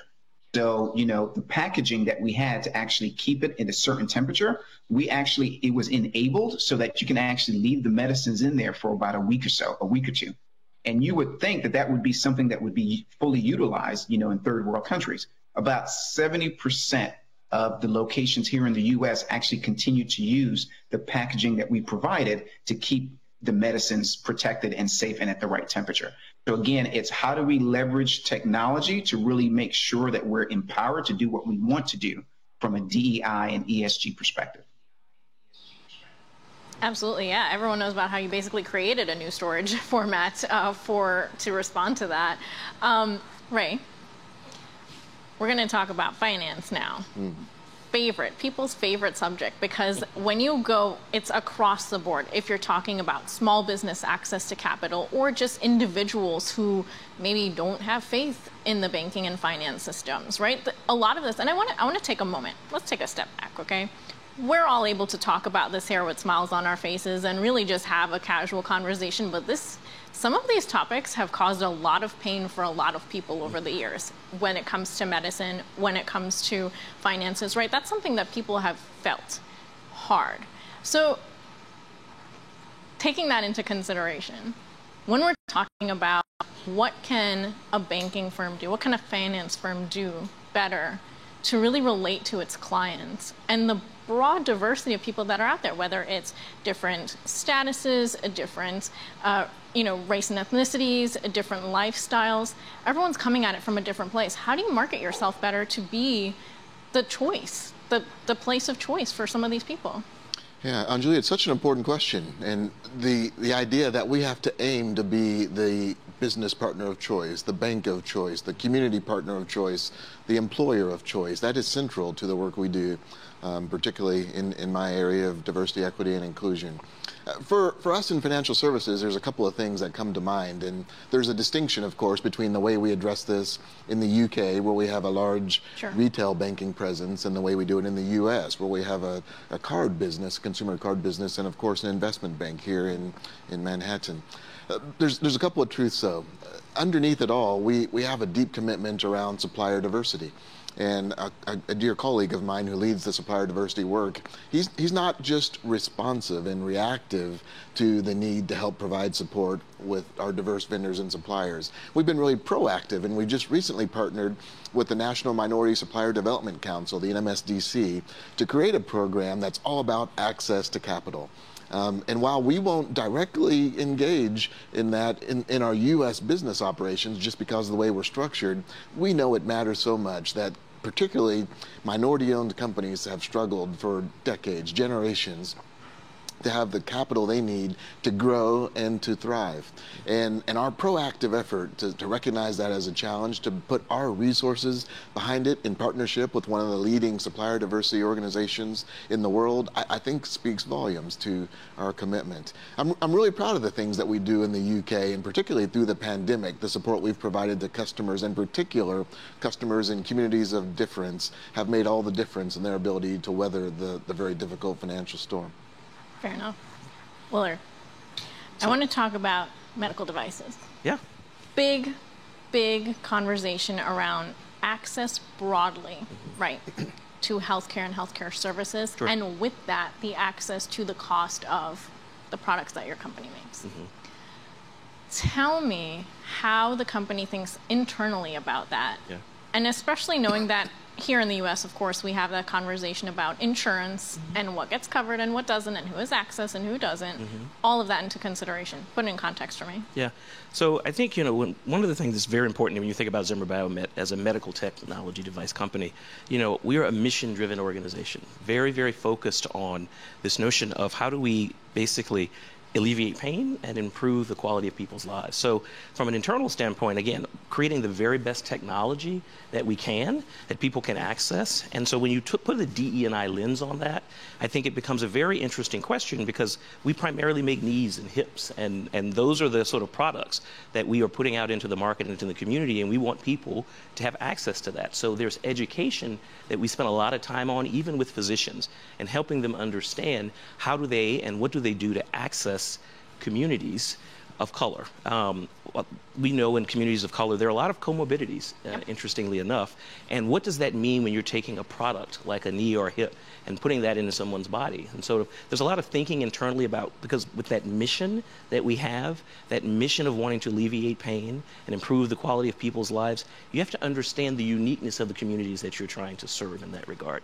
So I'm the first DE&I officer for the organization, and that becomes a patient conversation. So the organization obviously has been focusing on this before I arrived, but I think as we now think about work that we do with various sort of external organizations, we partner with a group called Movement is Life, as an example, and making sure that we are educating people about what's necessary to really benefit the most from the products that we produce, and giving access to those through various sort of foundation things that we do, but also just education about what it takes to really have the best outcome from an implant in your body, in your knee or your hip. So, and often I think people don't think about what are the DE&I implications of that. How is that different in different communities? So I think that's an exciting part of the business model that we have. Yeah, no, and I don't know if you wanted to hop on that, but I know that there's also an insurance component, an access component. So in case you wanted to jump in there, I just want to open the opportunity. If no, you can say no. No, thank you. Actually, I wanted to jump on something that Ray had mentioned in earlier that I think is important to kind of consider. You know, one thing that I think that is really cool is the fact that you can actually work with banks and work with your financial partners to create incentives when you take a look at your ESG and DEI metrics. So one of the things that we've done at Pfizer is actually create a connection between our ESG and DEI metrics to some of our financial instruments, so that if we are successful at achieving our goals from an ESG and DI perspective, we will receive financial incentives. And if we are not, there's a penalty that we'll receive as well. So again, it's continuing to grow a certain level of accountability overall, and another level of transparency, because of course the banks that we're working with to set these up actually come in and audit and verify, you know, what we're saying is accurate. Fair enough. Kevin, I saved the best for last, I promise. Well, I just want to touch on the community that we haven't really talked about much, apart from your conversation about pencils and Ray, which is the supply chain.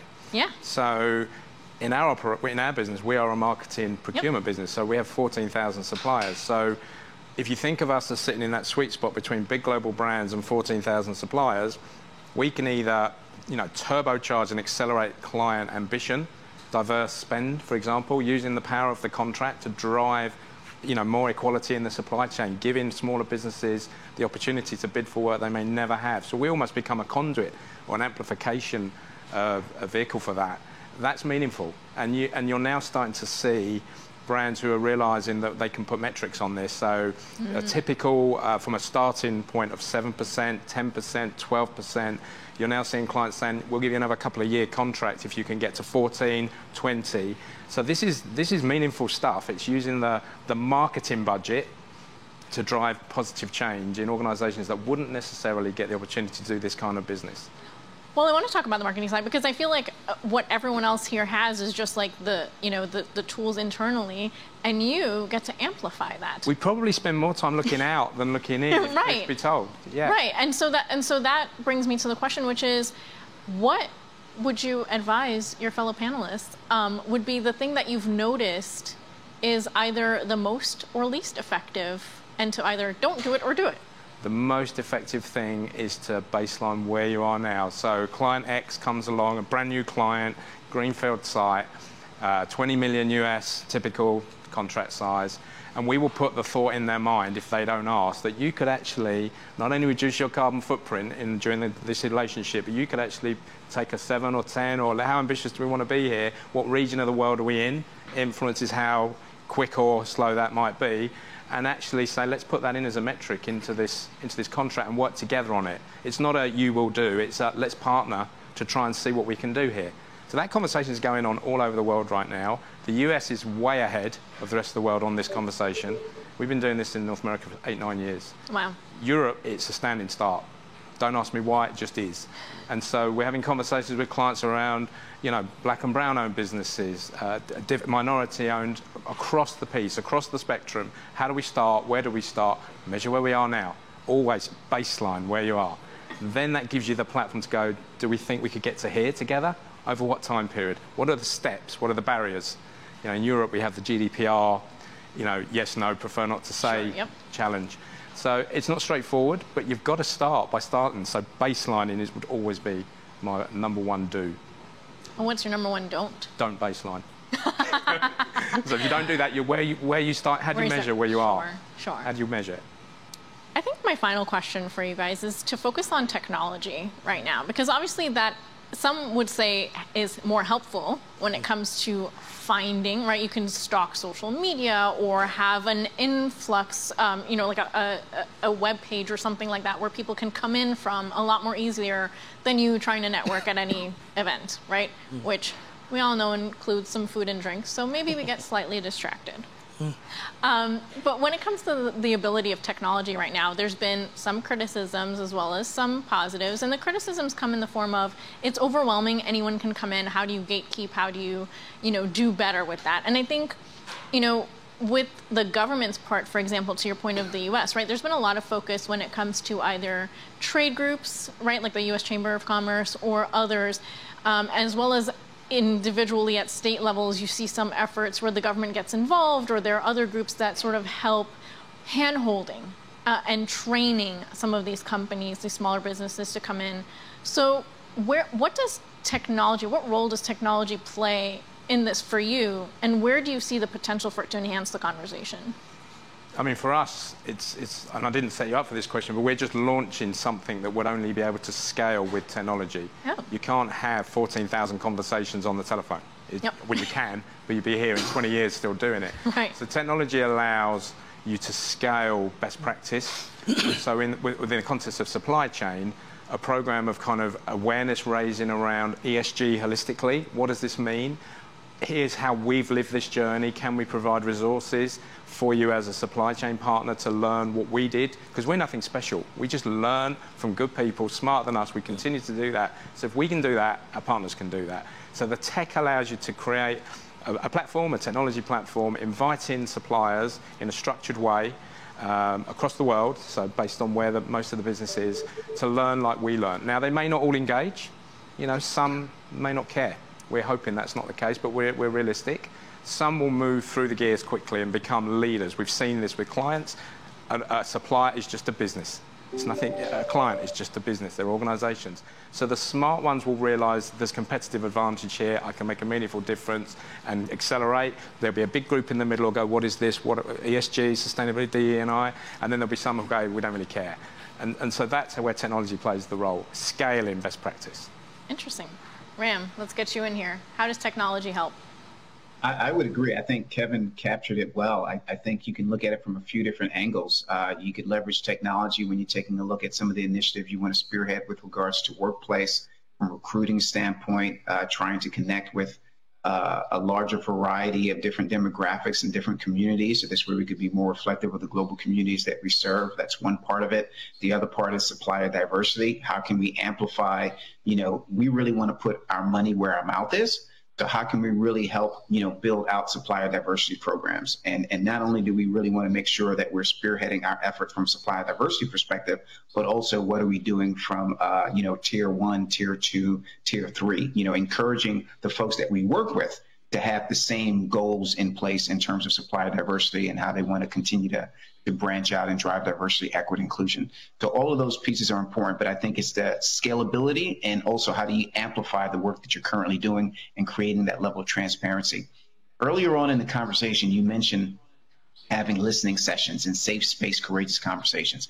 And I love the way that you phrase it, because you're absolutely right. You got to do more than just have those. You have to be able to back up those courageous, safe space conversations with action.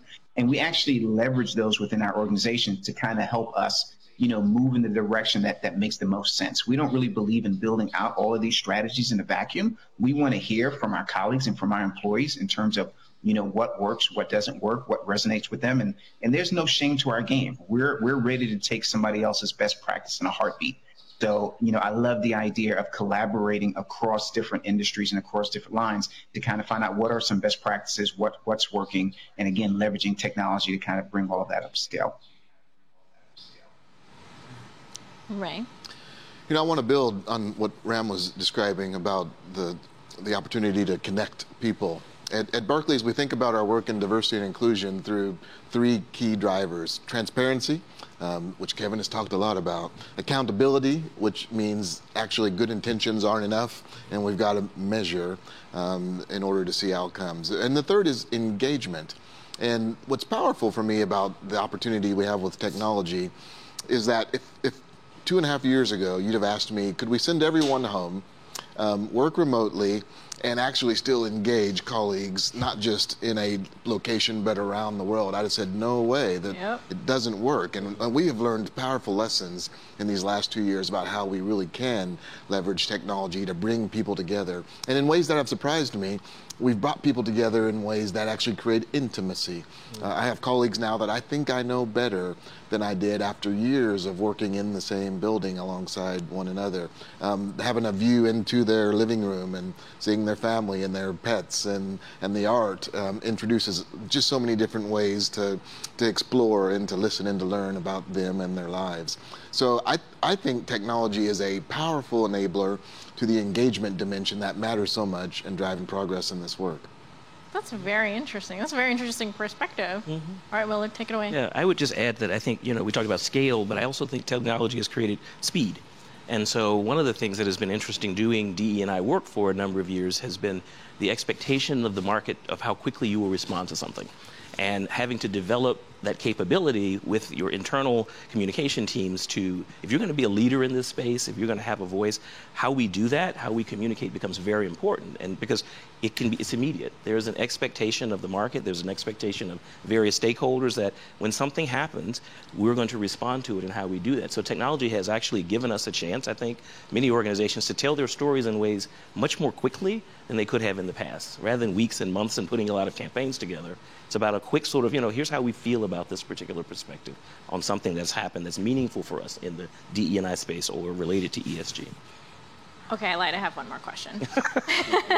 When it comes to the stakeholders, I'm really glad you brought that up, because one of the most interesting things, and I don't think this applies to every single one of you, but one of the most interesting things has been the conversation around who exactly is bringing the money in for you, right? When it comes to investors, that's also another key conversation. When it comes to clients or the consumers who are bringing the money in for you, that's part of the conversation when you think about, who not only who are you serving, but what are they asking of you? And I know we touched on the client part of it, but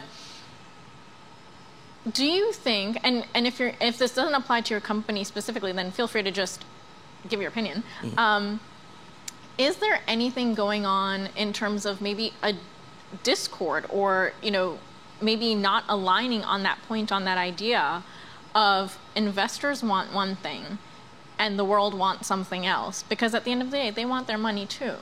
But does that align with what the goals of ESG are? Do you find there points of friction ever at all? Ram, we're going to start with you. Great question. Thank you for that. So again, it goes back to the key stakeholders, and it goes without saying, it's what are we doing for our colleagues? What are we doing for our patients? What are we doing for the rest of society? And it goes without saying that shareholders is also a critical stakeholder as well. I believe, if you really kind of do right by those three primary stakeholders, things will fall into place the way it needs to for the shareholder. We all know, at Pfizer, what we're really all about is about how do we create breakthroughs that change patients' lives. So our focus is really all about the patients. However, we know that the pathway to the patient experience is through the colleague experience. We call our employees colleagues. So it's through the employee experience.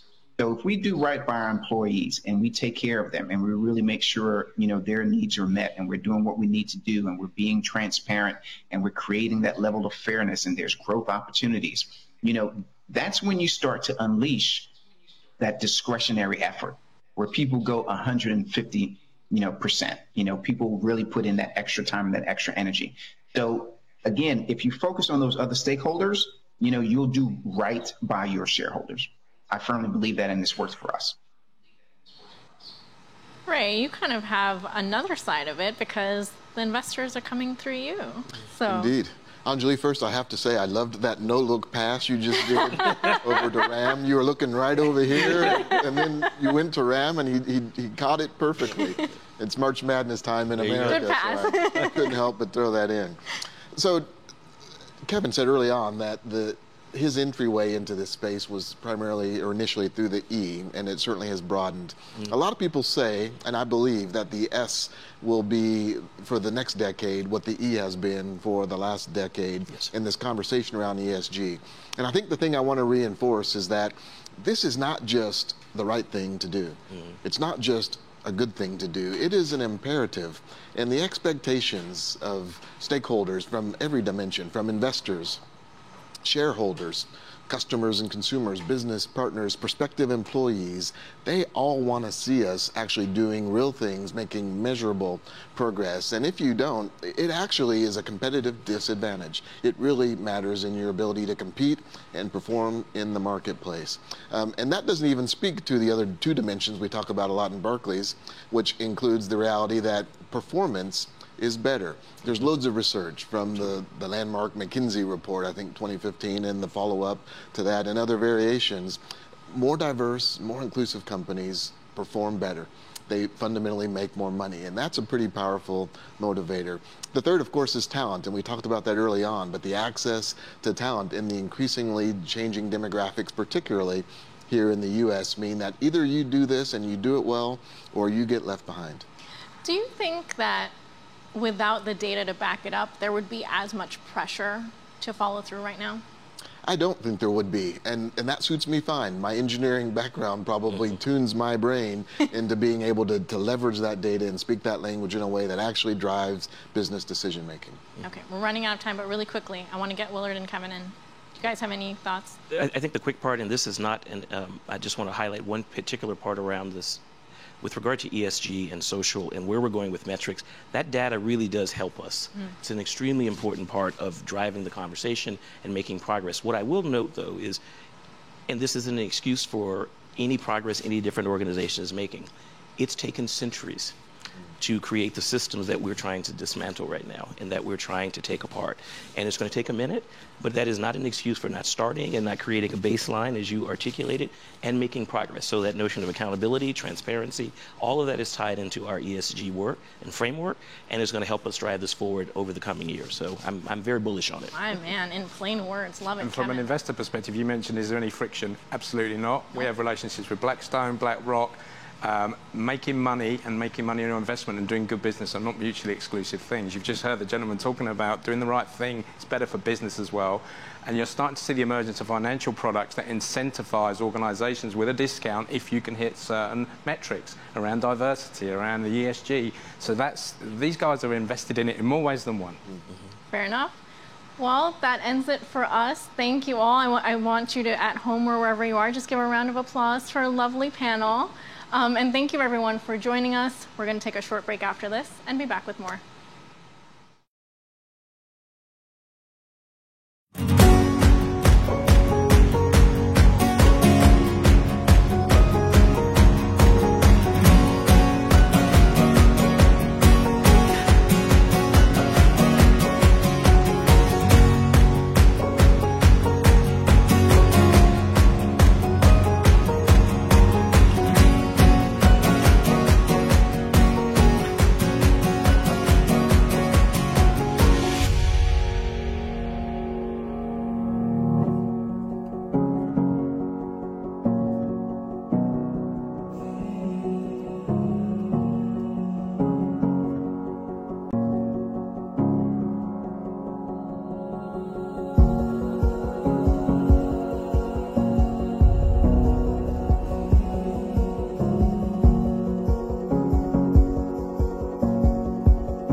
This is who we are.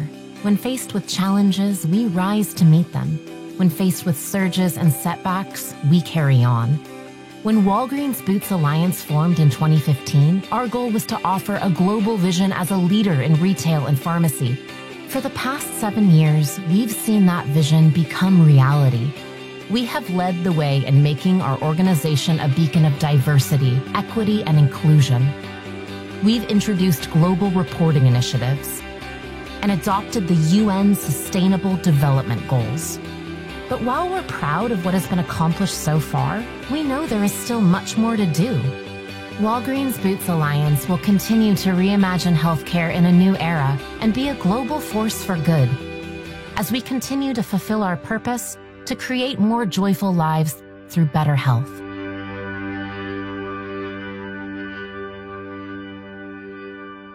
We are WBA.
Welcome back, and thank you for joining us at this event with Mackenzie Dellis and my fabulous panel here. But before we get to them, I just want to let you know what we're going to be talking about now, which is actually the review, the report, the cheat sheet, if you will, if you're interested in figuring out how to really succeed with your ESG initiatives. So let's start with the panel here. To my left, I have Yetta. Please let us know who you are and where you're from. Absolutely, and it's my pleasure to be here. I am Dr. Yetta Tolliver. I work for Xerox Corporation, where I'm the global head of diversity, inclusion, and belonging. Go ahead. And I'm Katrina Gay. I work for NAMI, the National Alliance on Mental Illness. I'm the Chief Development Officer. In that role, I oversee strategic alliances and development in support of the mental health movement. And Letitia, who is joining us virtually, please let us know who you are. I'm Letitia Hamilton Williams. I work for Bridgestone Americas, and I am the Senior Vice President of Total Rewards and HR Operations. Thank you, ladies. It is an absolute pleasure to be joined by you today and to talk about really what is a hot topic of conversation, not just in the US, but globally, right? We're talking about, we're a whole world full of people, and we all live here, and how do we make it a better place to live in the business world, right?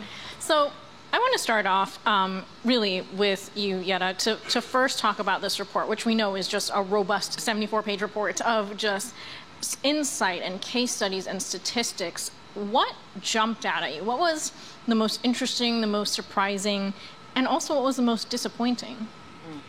Well, thank you so much for that question. And just a little bit of backdrop for Xerox Corporation. We're known as the leaders of diversity inclusion. Back in the 90s. And especially interesting to me when I looked at the report, I wanted to see where the other companies participated when it came to the gender representation, because we were known for the first Fortune 500 company to put a black woman as the CEO. And we know that we're still struggling in that area. So I wanted to understand what gender representation looked like. So I was surprised to see that the numbers were pretty solid compared to where most of the companies are in the representation. In the area, though, where we are now focusing on is around disabilities being hidden and physical disabilities. I was very alarmed when I saw the participation being so low, because that's, again, as the sentiments say inside of the research, that's one area where everyone more inclusive can participate. And there is not most forthcoming when it comes to the hidden disabilities, because you're dependent on an individual to self-identify.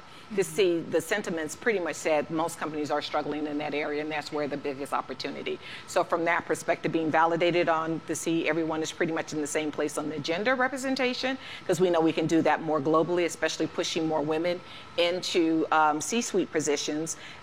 Pretty much everyone's struggling there. But when I saw the very low number in the area of opportunity for disabilities, that's kind of was the part that kind of was a little alarming for me. Yeah, and you bring up a good point about the self-identity part of it, right? Like that's what we rely on for these studies, is everyone being honest about what they have to say about it. Katrina, I'd love to hear your thoughts on the report. Yeah, I think that's an important topic, particularly for mental health. So I was really focusing and honing in on that section, and delighted to see it included in the report. It is an invisible disability or ability, however you want to look at it, but a condition. And I think that it does rely on self-disclosure, but what employees really say, not included in this report, is why they don't often disclose. And so it's the stigma and the fear of unintended consequences to their career or position, judgments by others in the workplace. So I think that is kind of underlying a lot in the report. What I was most surprised at were two things. One, that 3 in 4 companies actually had a strategy around mental health. I was really encouraged by that. Yet only 1 in 4 measure the impact.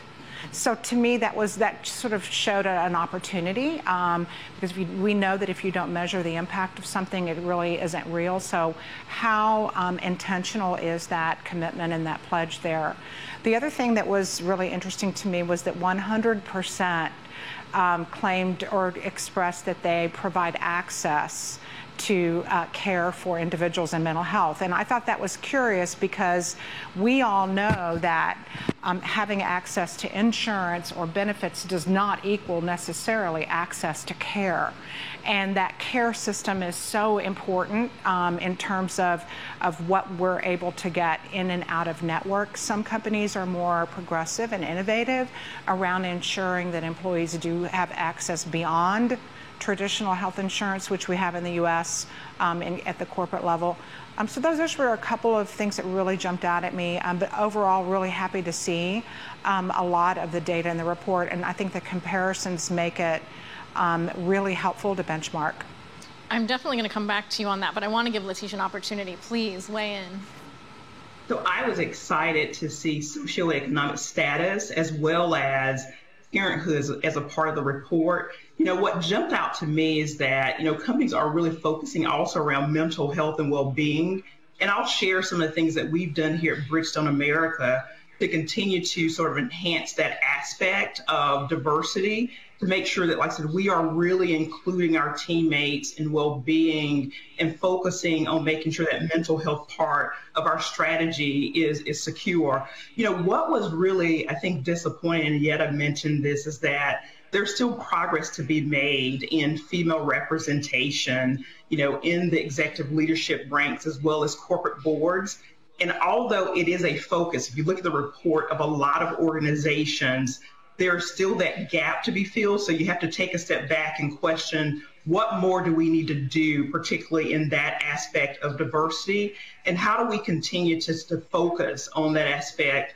And then I'll also call out the disability. I think that was also disappointing in some respect. I clearly get that there sometimes is a reluctance to, you know, disclose that you have a disability. But it is interesting to see, you know, the number of organizations who are truly saying that, hey, we're planning, we have strategic plans around disability and recruiting in, you know, disabled teammates. So definitely there is progress to be made. The report, definitely, the thought leadership behind it to include both the visible and invisible aspects and facets of diversity, equity, inclusion was, I thought, brilliant. It is one of, you know, one of the ways in which I think that as we look across sort of the spectrum of diversity, that we should continue to just enhance our efforts overall. And so that is really what popped out to me as a part of the report. It's just that it is very inclusive, and it probably is one of more of the innovative reports that I've seen in diversity, equity, inclusion. Well, let me follow up with you first, then we'll get back to Katrina. But on that point of even divulging, right, any disability, I think it's interesting to see what disability is, right? That definition for some people is very different. Some people think disability is just physical, but it's beyond that. And especially now, I think, for a timely point, looking at this pandemic and the virus and the disabilities it has caused is going to be something that we're going to be looking at and dealing with. We don't yet know, you know, who is going to be most impacted by it and how physically even, but also just generally with their health. So what would you say is, you know, just from your vantage point, what do you think companies can do to really even just prepare for that? I definitely think the focus in looking at well-being. And so I'll share that over the last year, clearly we know that we were in a pandemic and a very stressful time for, I think, teammates across the globe. And so making sure that, you know, you're having those open conversations and dialogues to where you're creating a safe space for teammates in order to really be able to, you know, move into that space of, are you mentally well? You know, are there things that you definitely need assistance with? Is one of the things I know that at Bridgestone we're very open to dialogue, and we've encouraged leaders to have, you know, sort of that connection point with their teams to make sure that you're preparing and that teammates are it's comfortable. You have to include them in those conversations, and there have to be a level of comfort in order to disclose, you know, something that sometimes is so personal to teammates. So I think that for organizations going forward, really understanding how do you connect even the disabilities to that mental health and well-being space is going to be extremely important.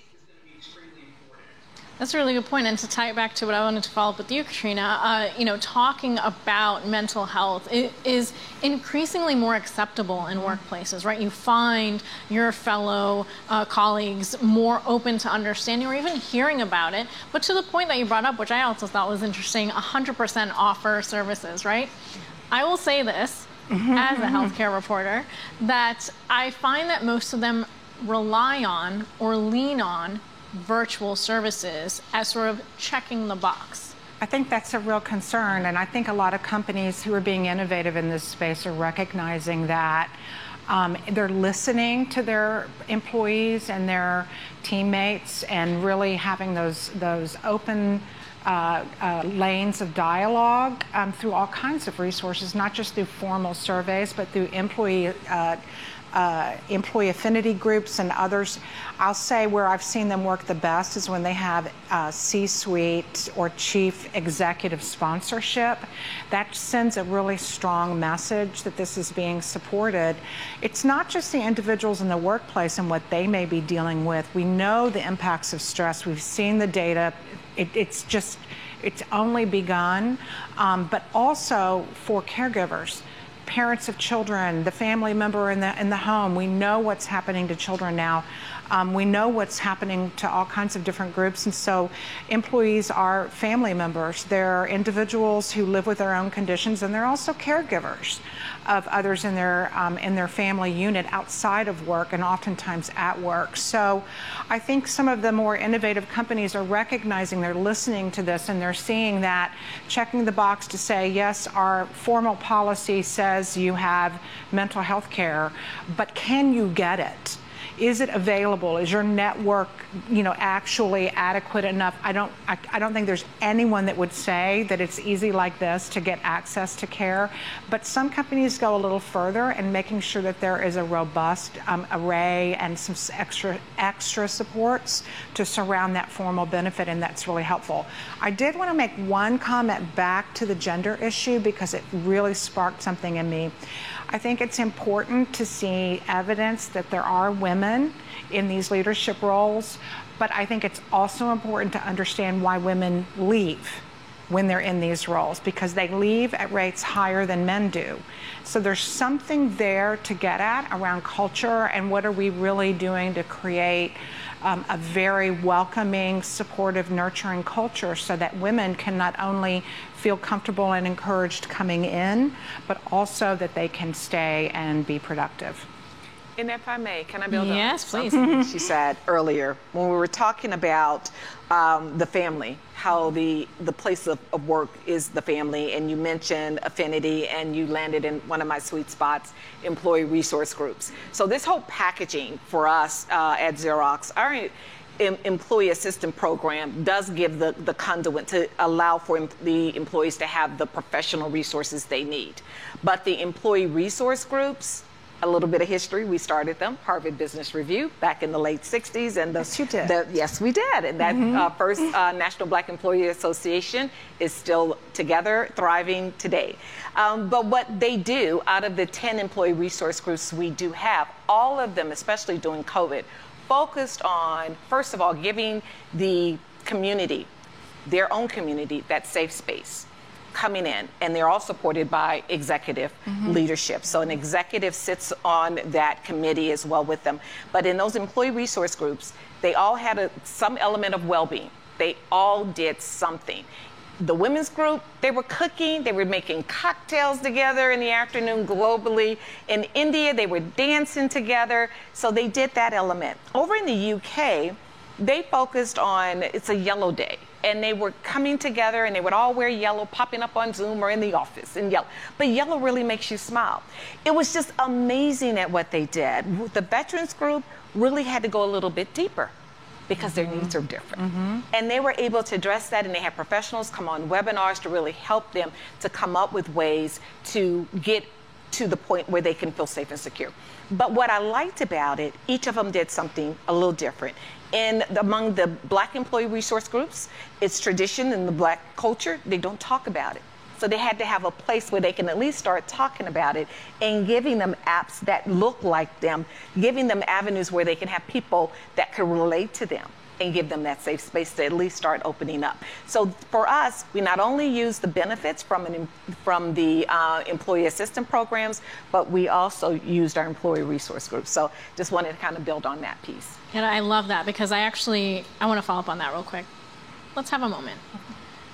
When we talk about the way that companies have addressed the need for their employees' mental health, well-being, for their employees to have really a life, and in general to diversify within companies, whether it be gender or race related.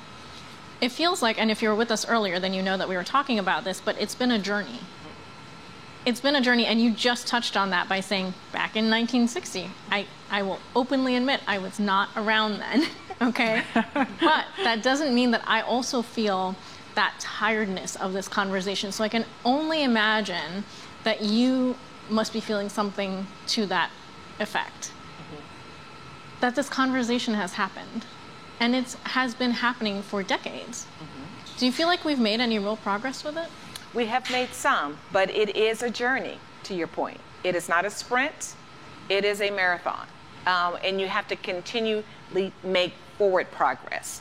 And even at Xerox, we had to reshift our focus after the killing of George Floyd. We did like most companies. We had to look deeper to say, what are we missing? We thought we had diversity and inclusion in our DNA. It was our everyday practice. But we had stalled. So we are now refocusing with a new roadmap we launched in 2021. And we identify where we need to focus strategically to keep us going, because it's more about perpetuity now. How do you make it that it's so ingrained in your policies and procedures? Everything we do should be through the lens of diversity, inclusion, and belonging. And we took the B instead of the E because we wanted to be more focused on the employee and make them feel the value and know that's where the innovation is going to come from. So truly, DIB is a verb for us. It's an action. And that's what we got to do. We got to continually do it and thread it throughout, up and down our hierarchy, throughout every line of business. DIB should be our number one focus. I think that over time, to your point of, we've collected so much information as a group, right? As a society, as well as within companies through the ERGs, right? They were initially rolled out to be able to maybe hear what the concerns were, and the question is, have they been turned into actionable items? And I just wonder on that point, you know, from my perspective, looking at sort of where the conversation has been, especially you brought up George Floyd, I'm glad you did, because we saw back in 2015 sort of this like first hump of concern of social justice issues and other systemic issues. And I think maybe a combination of the pandemic, and this is a question that you'll be able to hit on, Katrina, but the mental health part of it, right? Being under lockdown, being in a point where, you know, the world is basically halted, and to give ourselves the time to reflect and look at it, and to look at what's happening, do you think that confluence of just occurrences has led to a stronger conversation today? You want to take that one? I think it absolutely has, without a doubt. And this is what I heard you describing, which I loved, where it was my definition of community. So people are really kind of coalescing around something common or uncommon and learning from each other. And I think that is never gets old, never gets tired, and is part of the journey aspect of this. We're all still creating, and we get to, and create to me means it doesn't exist yet. So never being satisfied really with where we are, and recognizing that there's always opportunities as the world changes, as all these other things around us change. During the pandemic and even today, I think we all we all united around something common. Everyone had the same thing in common. And I would just, whatever it looks like, it's stress of all kinds of situations, either isolation, fear, sickness, grieving, passing of people, children, and concerns and worries, working, maintaining life balance, working from home for many people, et cetera, et cetera. So I think what it did in some ways is I think it united us. It helped us to all really come together around a common conversation to realize this is very real. And I always say if I have to simplify it, I'll just say learn, see, and do. So learn is the first, and really just being willing to learn from other people's stories, from the facts, from other companies who are doing things well, trying to see what's right, really seeing the person and not what their condition is or their disability, but seeing them as a person is really important, and seeing ourselves as people first. And then the last is really taking some action. So if you don't take action, that learning and that observation don't imprint to really make sustained cultural change. I think there's also been a much more willingness to lean in on sort of social impact. So instead of thinking in terms of like social issues, but really thinking about impact in the social space and what the role of corporate America is. Why? Because we're people, and people live in community at work and within their external community as well, and we care about one another. So I think these are all positive. If there's anything positive that comes out of the pandemic, and I think there will be many, that is one of them, and that's sort of a united attention to many of these issues. You touched on something really important. We're going to come back, though, because I want Letitia to have a chance to respond first, please. So, I want to expand on something that, of course, Katrina mentioned, is that we became more vulnerable, I think, as a society, in addition to being united. And, a lot of times when you are vulnerable to something, it ignites conversations that typically you wouldn't have. And so I think the vulnerabilities of what the pandemic created for the workforce also opened up lines of dialogue to have those sort of tough discussions around some of the things, related to diversity, equity, and inclusion. And so I know at Bridgestone, we experience, we talk about our employer resource groups.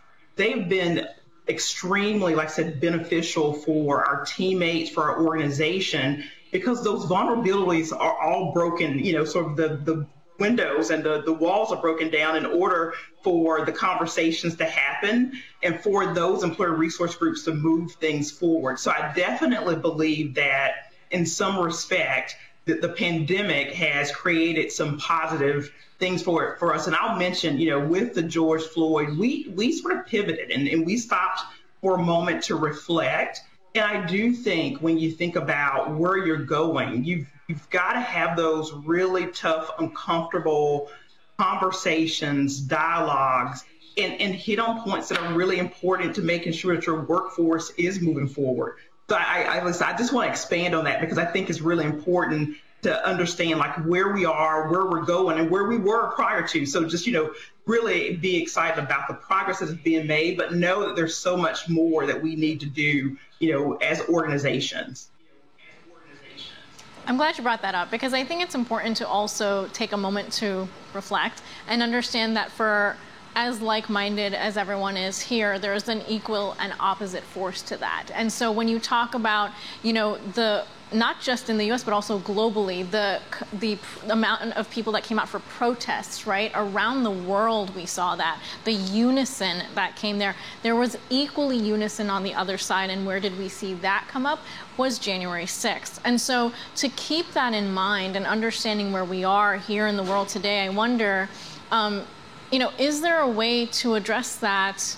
And this goes back to what I wanted to ask you, Katrina, just understanding, to Letitia's point, vulnerabilities, but also the stress and how everyone has really dealt with the stress of this pandemic. We've seen it in the Great Resignation. We've seen it come out in so many formats. How do companies contend with this ever-changing environment and with an increasingly hybrid environment too? I think we all have to be flexible and be willing to be flexible and try things and listen, help do things that might promote balance, make sure that we're all showing and creating an environment of listening and learning. So we're modeling what that respectful discourse really is, like not pretending it's not there, but making sure that we're having and encouraging these conversations with one another. And then also, I think for executive leadership to make sure they're modeling wellness and self-care and balance as much as they can. And when they can be vulnerable, when we can be vulnerable, it gives permission and creates sort of a container of safety, that it's safe to be vulnerable. The truth is that we must bring our whole selves to work. We don't have a choice anymore. So while pre-pandemic it may have been a lot more compartmentalized, I think, in some ways, or we may have seen that sort of trend around business, even though we were pushing sort of some of us against that. Now, we've seen more than we ever thought we would know about people. We know that they have cats. We know what their house looks like. We know that their kitchen is yellow. We know all of these things, that their kids come home at 3 o'clock in the afternoon and run in, that kind of thing. So that's really invited this level of intimacy. And with that comes this vulnerability. What we're going to do with that, how we're going to take this moment to forge deeper connections around work to help. Why do we want to do that in the first place? And I think it's because we know that when we have that environment at work, we will have more productivity, business will be better. There's all kinds of data around the financial impact of it for those who are numbers people, but also really for the sense of our own understanding of what it feels like when we have real people bringing their whole selves to work. Definitely. Go ahead. I just want to say, on that whole self, that is so critical. And one of the things we did last year was focused on there's more to me than what you see. That lends itself to intersectionality, because we felt that was inroads to allowing well-being. So once you get to understand there's more layers of that individual than once you see as far as their gender and ethnicity, and you get to really know that individual, those deeper layers, then you could definitely see things opening up and that vulnerability kind of getting a little bit more settled, they're getting more comfortable, and then they're allowed to become more innovative, creative, because they feel then they are more welcome and safe.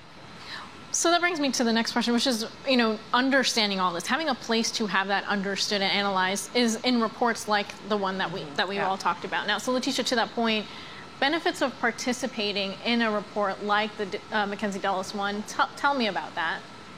Well, it's interesting because, as Yetta mentioned earlier, it's a journey for all organizations. For us at Bridgestone, it definitely gave us a chance to reflect and to have perspective of what other organizations are doing. And of course, sometimes when you are, you're typically as an organization, you're looking internally to say, how am I doing? How am I doing against myself versus how am I doing as against other organizations and across sort of the board? So it gave us an opportunity to, like I said, to reflect and to take a step back and really understand, where do we want to focus?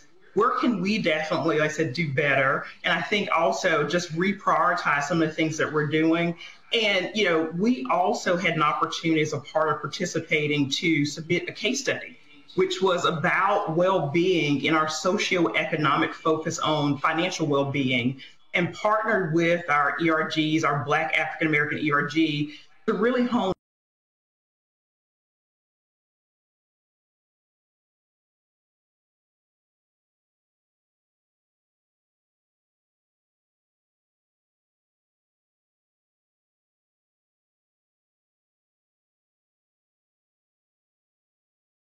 definitely, worries and concerns about, will I be able to financially sustain my family and others?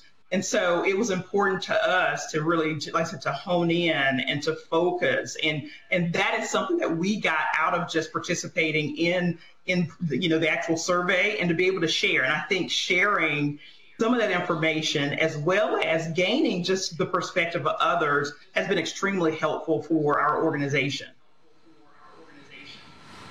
Did either of you have a comment to make about participating? Well said. Well said. I know you pretty much covered it. No one really has anything else to say after that. Yeah. In a phrase, in a sentence, what would you say is the best advice you could give to other companies who want to do well when it comes to their ESG initiatives? For me, definitely what gets measured gets done. It's well done. I agree with that, and I would say measuring impact. That's a good point. Not everyone thinks about the impact of it, just have we gotten to a certain level or a certain point or met the goals. That's a very important point. And Letitia, you? I think for me, it is leadership accountability, and truly the support of the executive leadership team is key in moving your efforts forward. Well said. I'm surrounded by just a wealth of knowledge here. I want everyone here at home to please give our panelists a round of applause. Letitia, Katrina, and Yetta, thank you so much for your time and your insight today. Appreciate it. This has been great. Thank you. Thank you for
The vision of the Mackenzie Dellis review was to create a diversity report that looked not just at the single issues such as race or gender when it comes to diversity, inclusion and belonging, but one that looks holistically at all of the visible and invisible facets of diversity which make each and every one of us unique. By factoring in these 10 specific facets of diversity, inclusion and belonging, organisations can get a very real and measured account of exactly where they are today. They can then look at the ways in which they can move their dials significantly forward by identifying the areas that need the most work and development. The Mackenzie Dellis annual review is the most comprehensive corporate survey that really digs into the 10 facets of diversity and inclusion. The 10 facets are important because it actually puts a framework around it that makes the industry have a better opportunity to manage it in both the UK and the United States. The diagnostics in the report help organisations benchmark it themselves against what the industry is doing, how they report, measure, but most importantly take action on the findings across the report. It's useful data that, in my opinion, everybody who is responsible for culture should absolutely read. So you should take time to read the report, and I know there are many reports that cover the different characteristics. The reason for it though is it really is that one-stop shop. It has all of the 10 facets in there, but also it's great because it gives you feedback about how you're doing. There are fantastic case studies in there, and what I really find valuable is there are absolute nuggets of ideas that you can take and you can put them into your organisation. You can create a fantastic discussion in your organisation from all the insight that's in there, but through those ideas you can actually turn those conversations into action.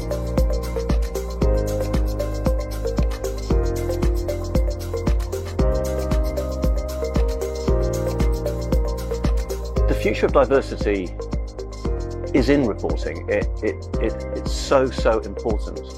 We say at the foundation, what gets measured gets done, but you can't improve unless you can measure.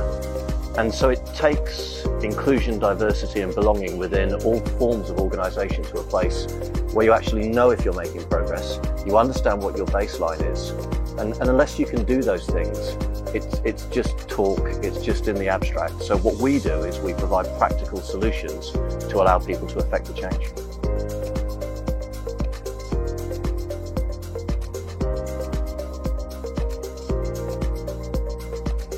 Not only do you get a report on how you've scored as a business, that means that you can look at it and see where you're scoring well against other businesses or not so well, but it also then enables you to build a plan and actually really understand where there's opportunity. As a diversity practitioner more than 15 years, it's really important to consider why you should do this review. And I would say that the Mackenzie Dellis review is overall the one that I would want to do because it covers so many different areas. It gives you research as well as insights and also fabulous case studies that tells you what the best of organisations are doing and how we can work together to move the dial. We really encourage leaders to look at an approach which is based by scientific methodology as opposed to purely common sense. It is together that we can move the dial forward.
Hi, welcome. I'm Yasmin Gagne, an associate editor at Fast Company magazine, and today I'm moderating a panel, or this panel that you're watching is about diversity and inclusion and why it's not just a job for a CEO or someone in HR. We'll be talking about how chief technology officers and CIOs are driving diversity, equality, and change within their companies. And rather than me speak for people, because I don't want to do that, I'm going to have our panelists introduce themselves. So, Nikki, I want to start with you. Why don't you introduce yourself and tell us a little bit about your role? Great, fantastic. Hi, and welcome for those of you that are there in our 5G labs. So I hope you like the setup, and welcome to everyone who's watching today. Happy to be with you. In terms of introduction, it's funny, I just changed roles about a week ago. My current title, I think, is something like Chief Technology Ambassador. Our CEO, Hans, and others wanted to really focus on tech talent for today and tech talent for the future, and thought that it was important enough to put someone in charge of it, and that's me. Former jobs were Chief Technology Officer of Verizon Wireless, and Chief Product Development Officer for Verizon right before this last move. Thanks. Well, congratulations. It's pretty cool to go from officer to ambassador, I would say. Like Kathy, how about you? Hi, I'm Kathy Kay. Thanks for having me. I am the Chief Information Officer for Principal Financial Group. I'm excited to be here. Talent development is a huge passion of mine. I'm responsible for all technology across the company globally, as well as digital investments, automation, you name it, technology-wise, I'm accountable for it. So happy to be here. It's a big job. And Lindsay, let's go for you. Tell us about your role. Hi, everyone. Thanks. So excited to be here. I am Lindsay Johnson. I am the Senior DEI Program Manager at Qualtrics. And within my charter includes all of our global programming around diversity, around equity, around inclusion. I also have oversight to our employee resource groups and managing sort of their strategic alignment to our DEI vision, as well as kind of our plan for the future. So excited to be here. I am a member of several ERGs, so I like that. I like that. Good business. And Lindsay, you're based in Atlanta usually, right? Yes. Yes. Kathy and Nikki, where are you dialing in from? I'm in New Jersey usually, in upstate New York today. And I'm in Des Moines, Iowa. Nice. All right, so we're like we're not international, but, national group, I guess. Yeah. So Nikki, my first question is for you. I'm curious why you think it's important for CTOs and CIOs to drive diversity as part of their strategic agenda. Yeah, it's a great question. And, I can almost answer that with one sentence that, diversity is so crucial today, because we can't let the fourth industrial revolution occur without having the whole population take part in its development. And it's really that simple. It's no secret that tech has had a long-standing diversity and inclusion problem, if I could say that. The homogeneity of the industry is not just a superficial issue either. It's arguable that it's a root cause of many larger issues that plague tech. And it has implications not just for justice and fairness, but it also results in devastating flaws in the industry's own products. So consider just a few of these, for example, like unjust facial recognition technologies that exacerbate discrimination against people of color. Or how about virtual reality headsets designed by and for men, primarily, that can cause women to feel, nauseous when they put them on, right? And how about those, there's been many published examples of artificial intelligence algorithms that have inherent bias in them. And we're just getting started on all of these technologies. So those are just a few examples of products in an industry with insufficient diversity of perspectives that go into product design. So these, the talent shortages that we talk about are real. And in some ways, you could consider them a self-inflicted wound caused by years of excluding women and people of color from the education and the employment pipeline that provides employees to our sector. So that's part of what, I'm passionate about, aim to address in my new role. But, as Kathy said, this is a passion of hers. It's been a passion of mine. And, this isn't just the job of HR. As an industry, we need to embrace diversity and inclusion, not just because it's the right thing to do, but because it's good business. So here's a few facts for you as well. Gender diversity in firms increases innovation by over 6 times. So that's 600%.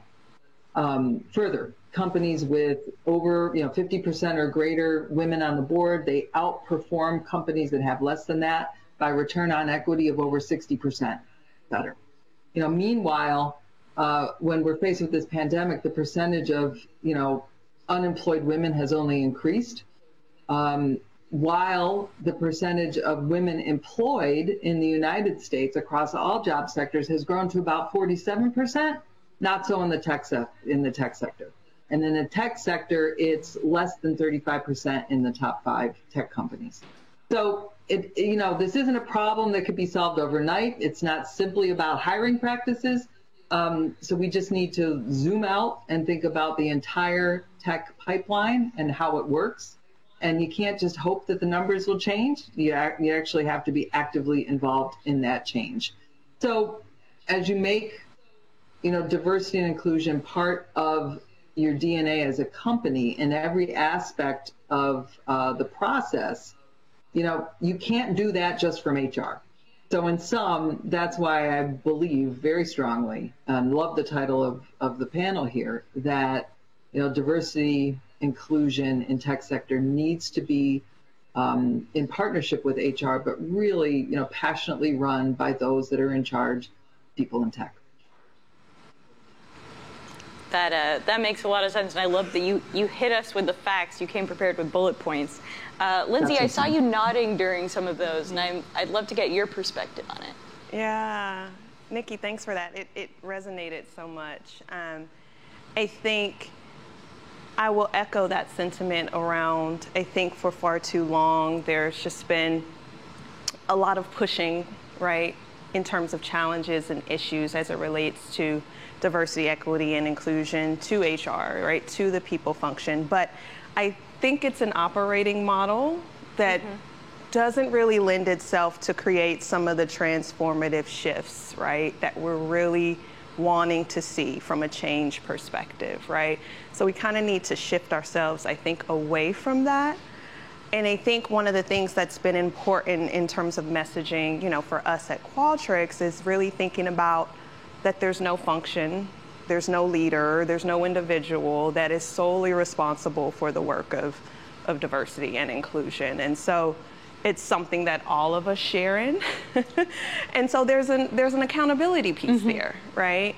Because we all share in that. And so what you said, Nikki, resonated with me, and that's why I was nodding my head like 100%, absolutely. So yeah. Lindsay, I'm gonna come back to some of those points, but before I do, Kathy, I'd love to hear your perspective on this question. Yeah, thank you. I mean, I agree with what has already been said, but one of the things, I will look at is, and one of the things that I think has gone on in the pandemic is, people are not willing to tolerate this anymore. And you can be in tech very selective of the company you choose to work at next. And so, for me personally, I will always look at the leadership team. I'll look at the board. I'll look at, the tech leaders. Do I see that a company is really living its values? So as an example, at Principal, the first female board member was 50 years ago, long before diversity was a thing, right? Our board now, 60% are women or people of color. Our leadership team in the company, 50% are female. My leadership team is 60% female or people of color. It is part of our DNA, and we're expected to live that. And so it's easy to have those discussions with candidates when they're looking for a place that will include them and really are living the values. It also represents who our customers are. And so being able to build better products, you can only do that if you are close to your customers, and you can also include as many of the same types of people and, diversity of thought to get to better solutions. Hey, Kathy, if I could add on to that. That makes sense. I think that, thanks. An old way of looking at this would be as a hiring manager, oh, HR, can you give me a slate that is diverse? That's a very hands-off approach. And so then, I don't want to be accusatory that, people would then check the box. Okay, at least I got a diverse slate. I interviewed a diverse candidate. But how active is that? I mean, if you really believed what we're talking about here and what Kathy had said, you believe that diversity is so important to the future of your company, to the products that you create, to your business success, that then you feel accountable, just as you do for the numbers, for your revenue, for your expenses, for your product vitality, whatever it is that you measure. This becomes just as important as those, as an enabler of success. And that's a little bit of a mind shift sometimes. But I think, how we're discussing it today, that's exactly what needs to happen, in my opinion. Yeah, totally agree. That makes a lot of sense. Kathy, you kind of brought up the fact that candidates are often looking for companies that walk the walk, right? Companies that have diversity on their board, have diversity in their leadership. But Lindsay, I want to ask you this. For companies that aren't there yet, for companies that are trying to improve, what changes do you think the industry needs to make to become more welcoming and more inclusive to people from diverse backgrounds? Yeah, that's a really great question, and I think it resonates with me because I think at Qualtrics we're very early in our journey, in terms of just transparent. Yeah. We're one of those very early trying to sort of navigate this and figure this out. And I think the two areas that we leaned in primarily, the first being around thinking about and tapping into the full and sort of entire life cycle of our employees. So, looking at our talent attraction, looking at hiring, looking at our recruitment, onboarding, and development. And really trying to ask ourselves the question, hold our feet to the fire and say, is DEI embedded in our process? And I think, to Nikki's point, oftentimes we at Qualtrics and as an industry focus too much on recruitment. Yeah. Which runs, us into issues as it relates to retention and attrition for specifically and in particular diverse talent, right? Individuals with diverse backgrounds and diverse abilities. And so I think for us it's been about making sure we're fostering an environment where we're bringing in diverse talent, but also creating a culture where they actually stay, right? Yeah. Because that's the other side of the issue. And I think in that line of thinking, again, us being, a bit earlier in this journey, it's kind of asked us to ask a few questions. Like from an attraction standpoint, it's caused us to reevaluate, like, what's on our website? What's on our blogs? Whose stories are we elevating and sharing, right? Who's missing? And honestly thinking about the signal that sends to potential candidates and who may not feel like they see themselves and don't feel like they can be their full authentic selves within our environment. I think, from a recruitment standpoint, it has been for us making sure there's structure in that process, making sure that we do have a diverse slate of candidates and that individuals are trained on things like unconscious bias and how things like affinity bias or similarity bias come into play, right, in the recruiting and in the hiring process, and trying to really infuse, I think, accountability mechanisms for our hiring committees and for our hiring managers. And so the other piece of that has been big for us, like on the development side, has been this conversation in terms of distinguishing equality versus equity. Yeah. And that has been so profound for us because it has required us to think about, even when we think we're treating folks fairly and equally, the outcomes that still has from a systemic standpoint, particularly for underrepresented talent. And so wanting to focus on leveling the playing field and making sure that we're keying in on very exact resources and opportunities, right? Because every individual has unique circumstances, right? But we want all of those individuals to achieve an equal outcome. So we have to focus and center ourselves on equity. So those are some of like the ideologies that we're trying to shift within our organization through, I think, some very tactical means at this stage of our journey. And I think the other piece that we've been leaning heavily into is thinking about data and wanting to measure and improve, right? And thinking about the data that we do have, the data we don't have, the data we'd like to have, but wanting to measure inclusion as an experience. So I think just within the past couple of years, we've kind of shifted towards what does that look like. So as a company, we've invested and developed and validated certain product and solutions and technology related to DEI that allows us, as well as other companies, to try to tap into measuring inclusion, which we know is really tricky because it's not like something you can see. It's like the feeling, it's the sentiment, it's the emotion, but no less valid, right? So we want to try to understand that a bit more. And so for us, leaning into that, making sure we're also thinking about beginning to unpack that in a very intersectional way. So when we pulse for things like inclusion as an experience or belonging as an experience, we're not chasing a total score. We're trying to unpack that and close gaps. So what does the experience look like for women of color? If you layer in managers or tenure or job level and every other sort of identity or demographic on top of that, which is very hard to do, right? Because we don't have all of that demographic data. But I think it begs the question of how important that is.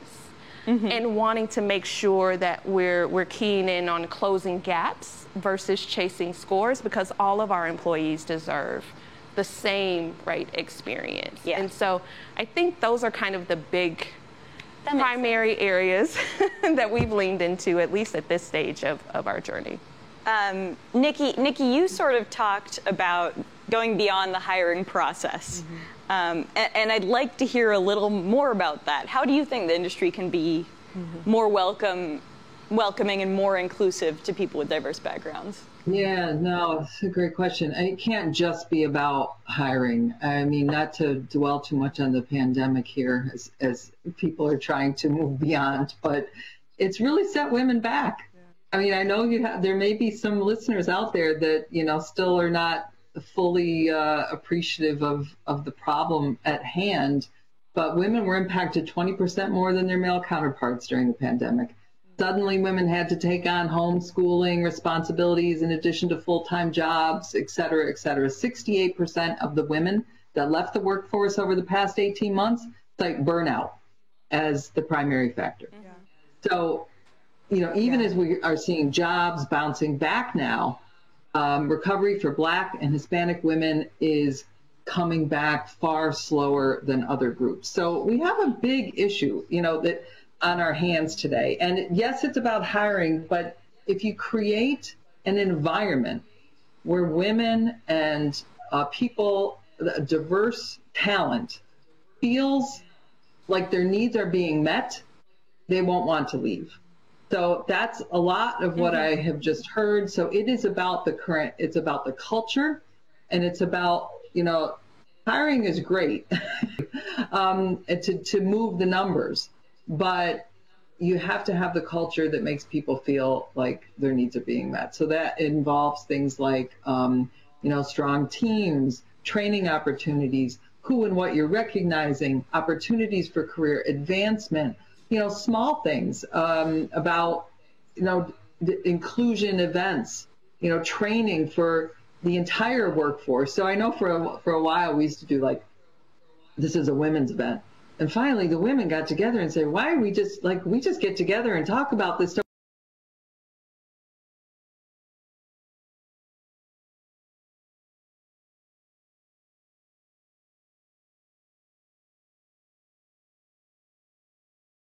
Pandemic, it's super important. So millions of different programs. I mean, I don't want to, start to run off the list, but you mentioned ERGs, and I think it does start there. I mean, it's a tried and true way. Employee resource groups have been around for a long time. So when, all of a sudden, leadership or a company wakes up and says, hey, maybe this is important, I think that's a great place to start. Because they're not going to solve everything, but you have to give people a voice, and ERGs is one way to do that. And I think, if you're early on the journey, there's a lot of companies to learn from. Very proud of Verizon and our ERG strategy and the multitude of ERGs we have and how connected they are. So this intersectionality that people are talking about is interesting and real, but I think that's a great place to start. Kathy, what do you think? Yeah, I'll echo just a couple things that both Lindsay and Nikki highlighted. It's not just about the hiring, right? It's how do you make sure that the people that you do hire, again, have the same voice, have the same opportunities, are included. So that's why it's diversity and inclusion. Are people being included? Our ERGs are really strong as well. And, we lean in on some very tough conversations, depending on what might be going on externally. We will have these hard conversations where people are saying, you need to understand what it's like in my shoes and, how I'm feeling. And this might not be the outcome you thought you were getting, but this is how it shows up for me. And I think, making that space and making sure that, again, there's understanding the biases you might have, the unconscious biases you might have, but also being very, very thoughtful at all times on how you make sure you're including people. Like, are you present in a meeting? Are you looking around who's talking? Are you looking around and understanding who's not talking? These are little things that go a long way in making all people feel really included and having a voice. Kathy, I love how you're talking about kind of smaller behavioral changes that can have such a big impact, because it's such a simple thing that can make a huge difference. I want to stick with you for a second and ask you a little bit more about your work and your role. What are some key initiatives that you are driving to ensure that your product, your services, your team, your processes bring diverse thinking to the table? How do you make sure that that piece is always there? Sure, thanks. I'll start by saying there's a number of things that are part of this, but it's all a part of strategy, right? And, I'll just start with my team as an example. I joined Principal almost 2 years ago in the pandemic. So I have global teams, hard to meet them all in person. And one of the things I was very worried about is, do people feel comfortable talking with me? Because I'm a new leader. The former CIO was wonderful. He had been at Principal his entire career. He had been in the role for 17 years. So here I am coming in externally, different backgrounds, and we're in a pandemic. And I started this thing called Coffee with Kathy. It was just a little experiment. Every Friday, I open a Teams meeting. There is no agenda other than I'll maybe share a couple things that, we were working on this week as a leadership team, or discussions we had with the senior leaders of the company. And then we open it up for whatever might be on your mind. And, throughout this, if you think about all the things that happened in the last 2 years, George Floyd, Asian hate, crimes, things like that. We were having these kinds of conversations without even prompting people. And, I get it's now I have over 400 who attend every week. It is not a mandatory meeting. And people say they have never felt so connected, not only to the organization, but to me, they feel comfortable talking about things that they never talked about. So we do things like that. We also invest in training. And again, because we're global, we do it in the native languages on their time zones so that people can learn. Not everybody has to learn in English. Those little things send a message. You talked a little bit about diverse hiring practices. We make sure we have diverse panels. We make sure we have diverse candidates, but it's not a check the box. We are very, I would say, diligent on making sure that we give everybody the same opportunities, regardless of who you are. And so, and then, I will say there's that inclusive culture we've talked about, but then from a products and services perspective, Principal supports mainly small and medium businesses. They are the backbone of the country. A lot of them are diverse. And so we need to make sure we are close to them. We have made commitments to increasing the number of diverse businesses. We have the number of diverse customers we have by double over the next 3 years. It's this commitment of making sure we are giving everybody the right opportunities to have safety in their financial well-being. So those are some of the things we're doing. We do even reach out, even our technologists reach out and get close with customers when we're designing things to make sure that we are providing the right solution to the problems that they have at hand. So we have built things globally based on religion. We have built things based on a Hispanic organization, so we really try to meet the needs of all of our customers. Can I pile on here? Yeah, go for it. Yeah, Kathy hit a few things that are near and dear to me as well. And, during the pandemic, the level of communication that we all tried to do, in some ways to replace what we were missing in the office, in some ways to just keep the work moving forward, and in some ways just to connect with one another on a personal level. I heard Kathy talk about that with the Coffee with Kathy. We did something, I called them walk and talks. And, every day I reserved 1 hour out of my day, and it was for frontline communication. And we did a sign up. So I had 2 half-an-hour walk and talks. And I said, you can either eat lunch or, go outside and literally walk while you have your earbuds in, and only for frontline. And I got to tell you, the response to that was amazing. I still get notes to this day about, thank you for, just listening to me, getting to know you better, whatever it was, because I said, no agenda. This is just person to person. Let's get to know each other. And the first question is, how are you doing? How are you doing during this pandemic? What do you have going on in your life? And boom, from there, there's not a lack of things to talk about. So I'm proud of that. It was wonderful. But my dirty little secret is I think I got far more out of those walk and talks than the people who signed up for them, because it was energizing for me during, we all had a tough time just to be able to reconnect with people. And it was wonderful. So that's one thing that we do. Oh, goodness. Success circles are another big one. And that's where we do this sort of location or, team-based, where we say, let's get together. We have a mid-level manager kind of lead it. And it's very widespread. And there's the, topics of the month. So that are topical. So, whether it's race relations, whether it's, violence against Asians, whatever the issue at hand was, it was a safe place for a mixed, group of people, which is our workplace, to get together and talk. And I just think during, that this is sort of part of the new normal, that, many people, I think, have had this realization that, maybe they were go, go, go, go, and then they had to just halt. And, then you think about, well, what's really important here? How do we bridge, some of the divides that exist in our country, in our workplace?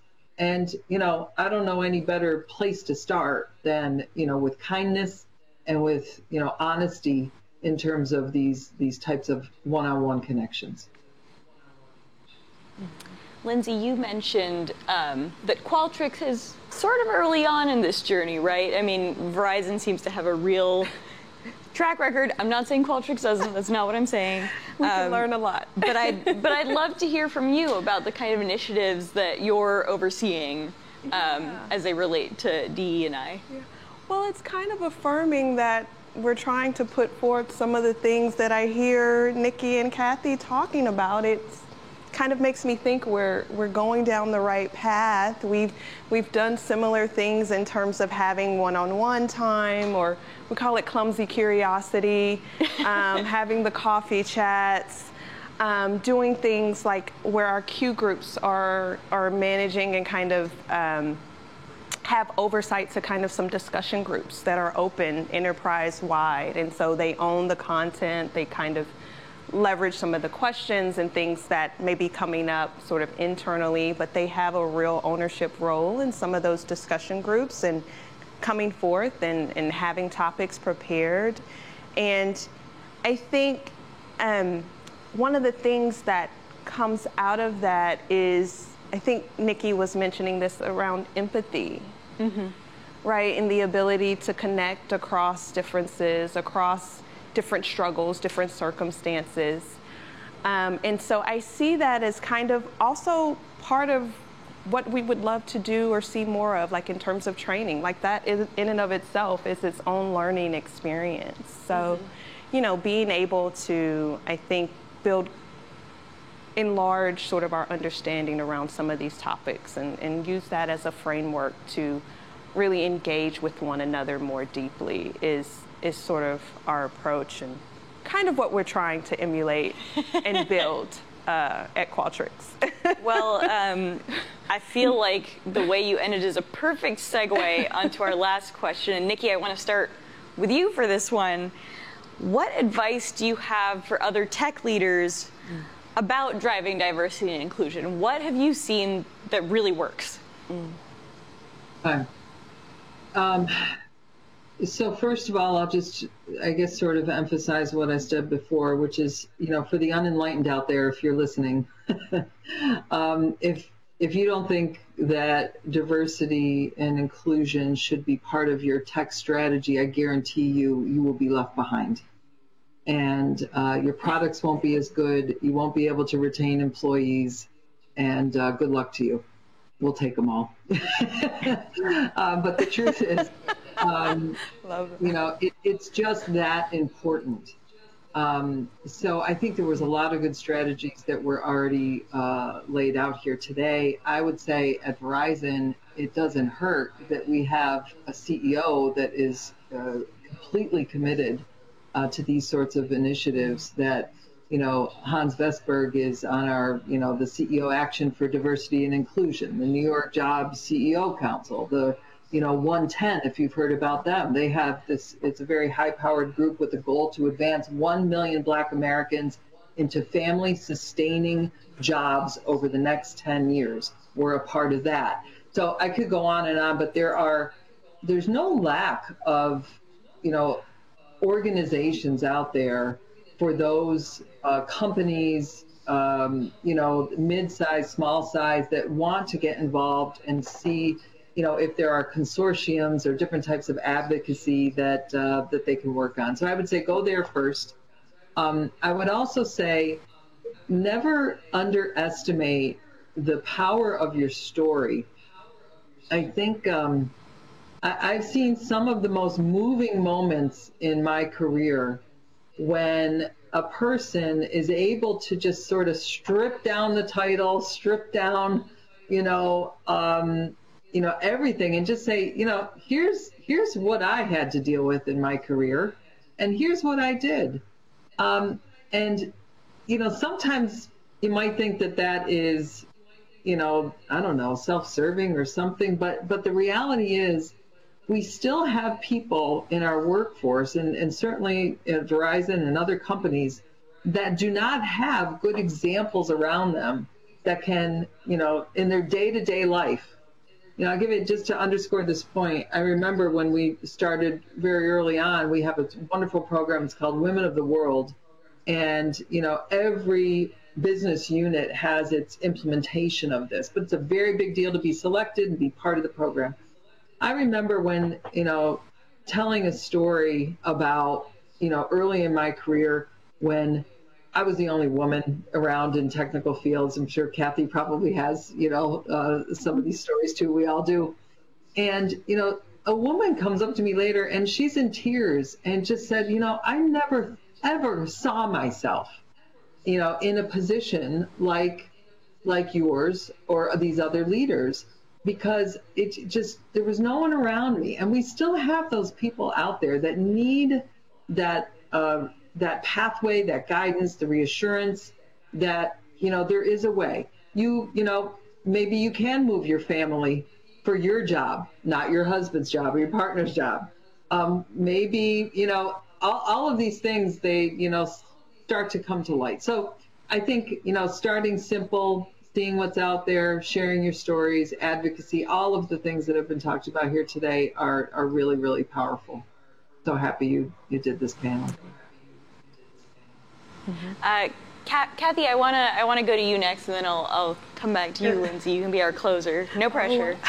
Kathy, I want to hear both about your experiences and also, Anyway. Yeah.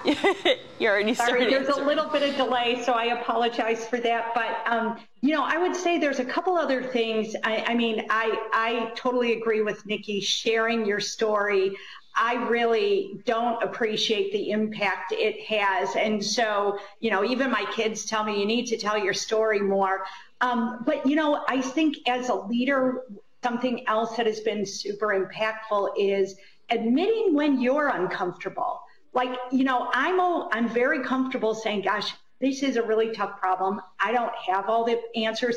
In fact, I'm uncomfortable even telling you that I feel uncomfortable about this. And it opens up the ability to have a kind of conversation that maybe you would never be able to have, right? So making sure that people also other leaders in your organization know that it's okay to be uncomfortable and have these conversations that might really make you nervous in having, but when you have them, amazing things happen. The other thing I would say is, are you looking at your communities as well? So are you making sure that you are giving the underserved and underprivileged opportunities to learn about tech?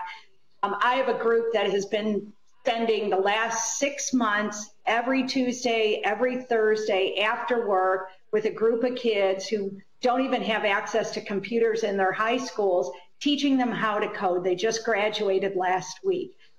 The experience that it gave them, the confidence that it gave them, so many said, I never thought I would ever write code. I was always so afraid. It demystifies some of that seems like a club for everyone else but me. And I spent a lot of time with them as well. And so making sure that you're also doing things in your community, with universities, we also invest there to make sure that people of color, minorities are getting the right experiences and opportunities as everyone else. Hey, Lindsay, you're nodding, and I want to close this. Oh. I know before Lindsay closes, we'll give her lots of time, but I just wanted to remind everyone, 1 in 5 students don't graduate from high school. Just think about that for a second. And businesses are struggling to fill their open positions with skilled talent, right? And, so there's a disconnect here somewhere. So what Kathy was just talking about, and by the way, you want to keep your employees? engage them. There's not an employee I have met that doesn't, get more out of this volunteerism that Kathy's talking about than they put in. So, there are wonderful groups out there. We're involved with, as many other companies are, the National Academy Foundation that operates 600 schools, academies within, failing school districts throughout, high schools throughout the country. And their graduation rate is 98%. Then they go from about 60 to 98%. So there are organizations out there, and engaging the employee body to help is a great retention strategy as well. So Lindsay, as I said, I want to close with you. I want to hear a little bit about your advice to tech leaders when it comes to driving DE&I. Yeah, I think I share, a lot of that sentiment. We're doing some similar things in terms of, where are we putting our money? Where are we investing? How are we showing up authentically for, underserved communities? We're investing in HBCUs, right, and historically Black colleges and universities, which I am a product of. So I love to see that. Hispanic serving institutions, as well as sort of other partnership organizations globally that are serving BIPOC communities and people of color. And I think the other thing for us that has really energized, I think, Qualtrics in particular is, to Nikki's point, we do have a CEO that is really engaging in this topic. And then to Kathy's point, he's particularly vulnerable about his own story and what he doesn't know and sort of where we are.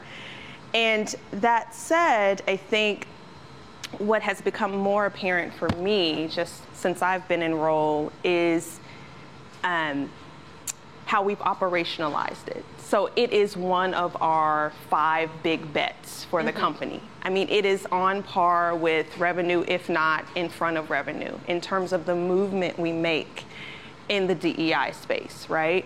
And I think we've been able to do things that I didn't think we'd be able to do. Like, we've shifted our organization 4% in terms of diversity and representation in just a year. Whereas in previous years, we never hit the 1% mark. Wow. So I think it's a testament to elevating it to its rightful place and having the leadership, right, that supports it, starting at the top, having the buy-in of our employees, and I think showing up authentically to say, we don't have this figured out yet, but what can we learn? How can we share knowledge? What can we build from those who have done really well in this space? And so we're trying to tap into that as we speak. I think that's a great note to end on. Oh. Understanding how far we have to go.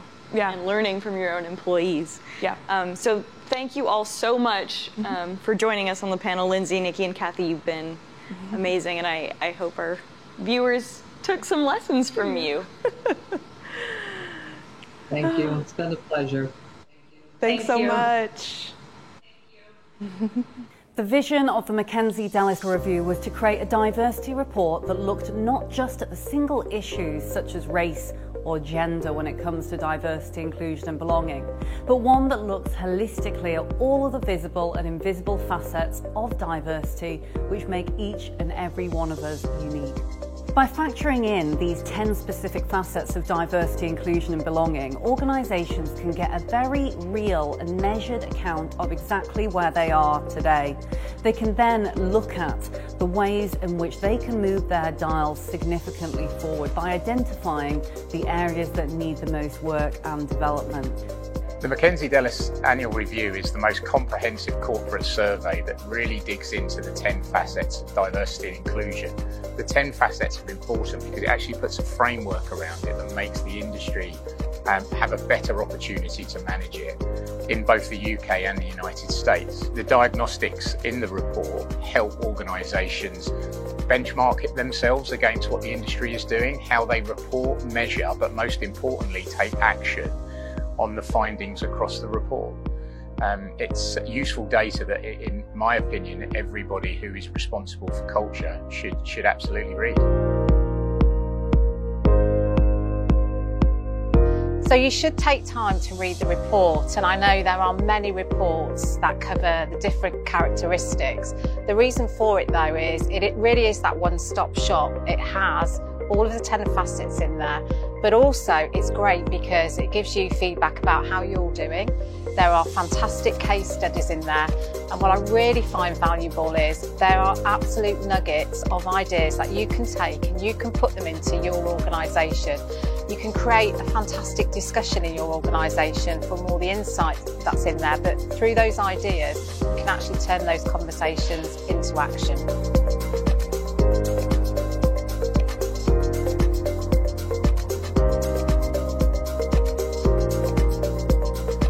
The future of diversity is in reporting. It's so important. We say at the foundation, what gets measured gets done, but you can't improve unless you can measure. And so it takes inclusion, diversity and belonging within all forms of organisation to a place where you actually know if you're making progress, you understand what your baseline is, and unless you can do those things, it's just talk, it's just in the abstract. So what we do is we provide practical solutions to allow people to affect the change.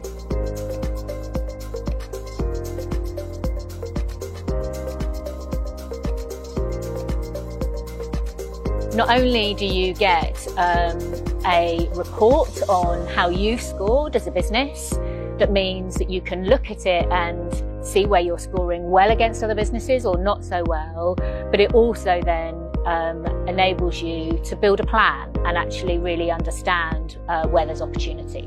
As a diversity practitioner more than 15 years, it's really important to consider why you should do this review. And I would say that the Mackenzie Dellis review is overall the one that I would want to do because it covers so many different areas. It gives you research as well as insights and also fabulous case studies that tells you what the best of organisations are doing and how we can work together to move the dial. We really encourage leaders to look at an approach which is based by scientific methodology as opposed to purely common sense. It is together that we can move the dial forward.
Hi, welcome. I'm Yasmin Gagne, an editor at Fast Company magazine, and I'm here to talk to Tanisha, Carlos, and Magda. I'm going to let them introduce themselves in a second. They're all pretty important people. About the Mackenzie Dellis review report. So we're going to look at some results. We're going to look at some insights across 10 facets of the report. But first, Carlos, I want to start with you because you're next to me. All right. Hi. Tell us who you are and what you do. Well, my name is Carlos Cubia. I'm the Senior Vice President and Global Chief Diversity Officer at Walgreens Boots Alliance, and I'm responsible for implementing, developing the DEI strategy that runs across our entire enterprise, which currently spans 27 countries and about 400,000 employees. I can't get on your bad side because I'm never going to be able to pick up her prescription again. Tanisha. We got you. Tanisha, how about you? Well, first and foremost, good afternoon to you, Yaz, Carlos, Magda. So excited to be on this panel with you today, and to everyone out there in the listening world, excited you took time to join us. My name is Tanisha Agramonte. I'm the Chief Diversity Officer for Motorola Solutions. So everything that Carlos said he does, that's what I do. But I'll give you some specific stats about our company. We have about 19,000 employees located in about 60 countries.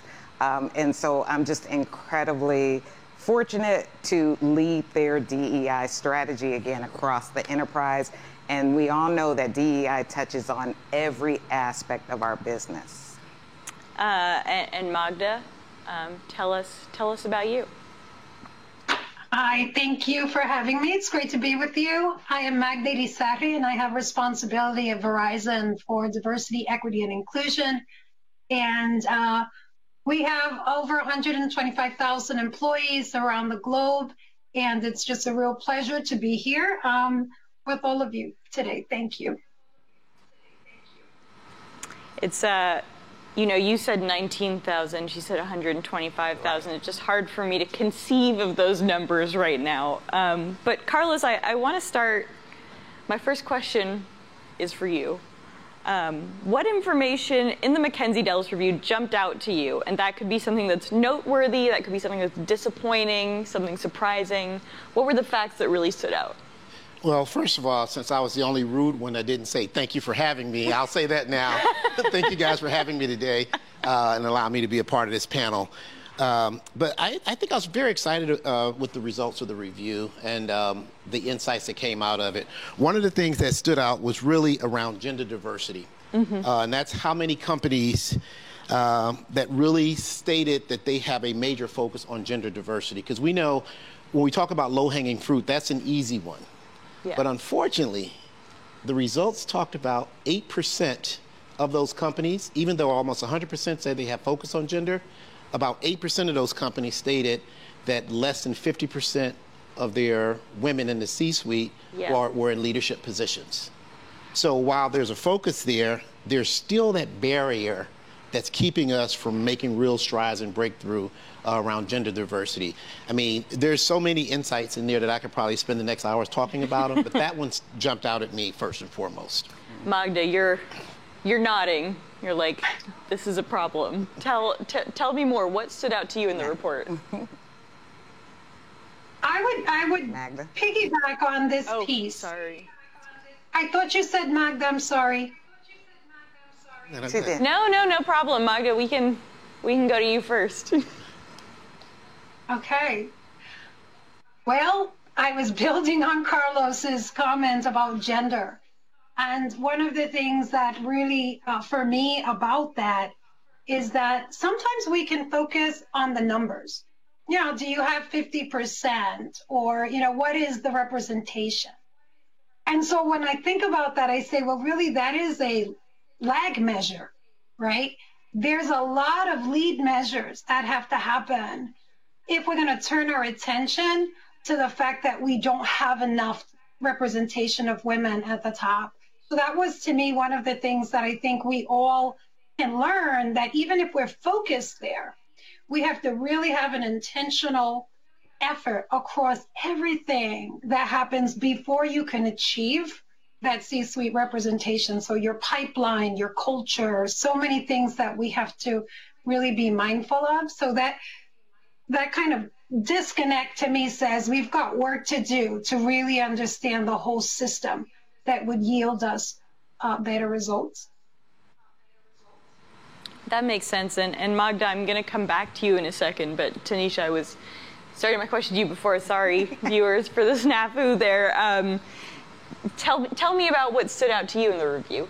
I would say the exact same thing. I'm going to talk a little later about socioeconomic status because that's something I'm very passionate about.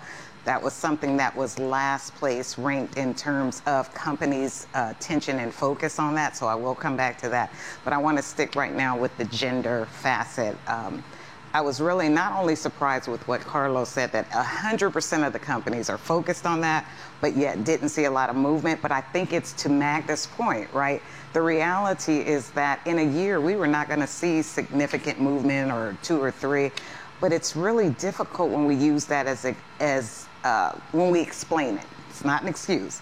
But when we explain that sometimes this is a marathon and not a sprint, and that it will take years sometimes to correct centuries of historical inequities rooted in social, political, legislative policies, practices, procedures that really put back a lot of groups, right? Marginalized communities that led to the underrepresentation. So building on what Magda said, I love you called it lead measures.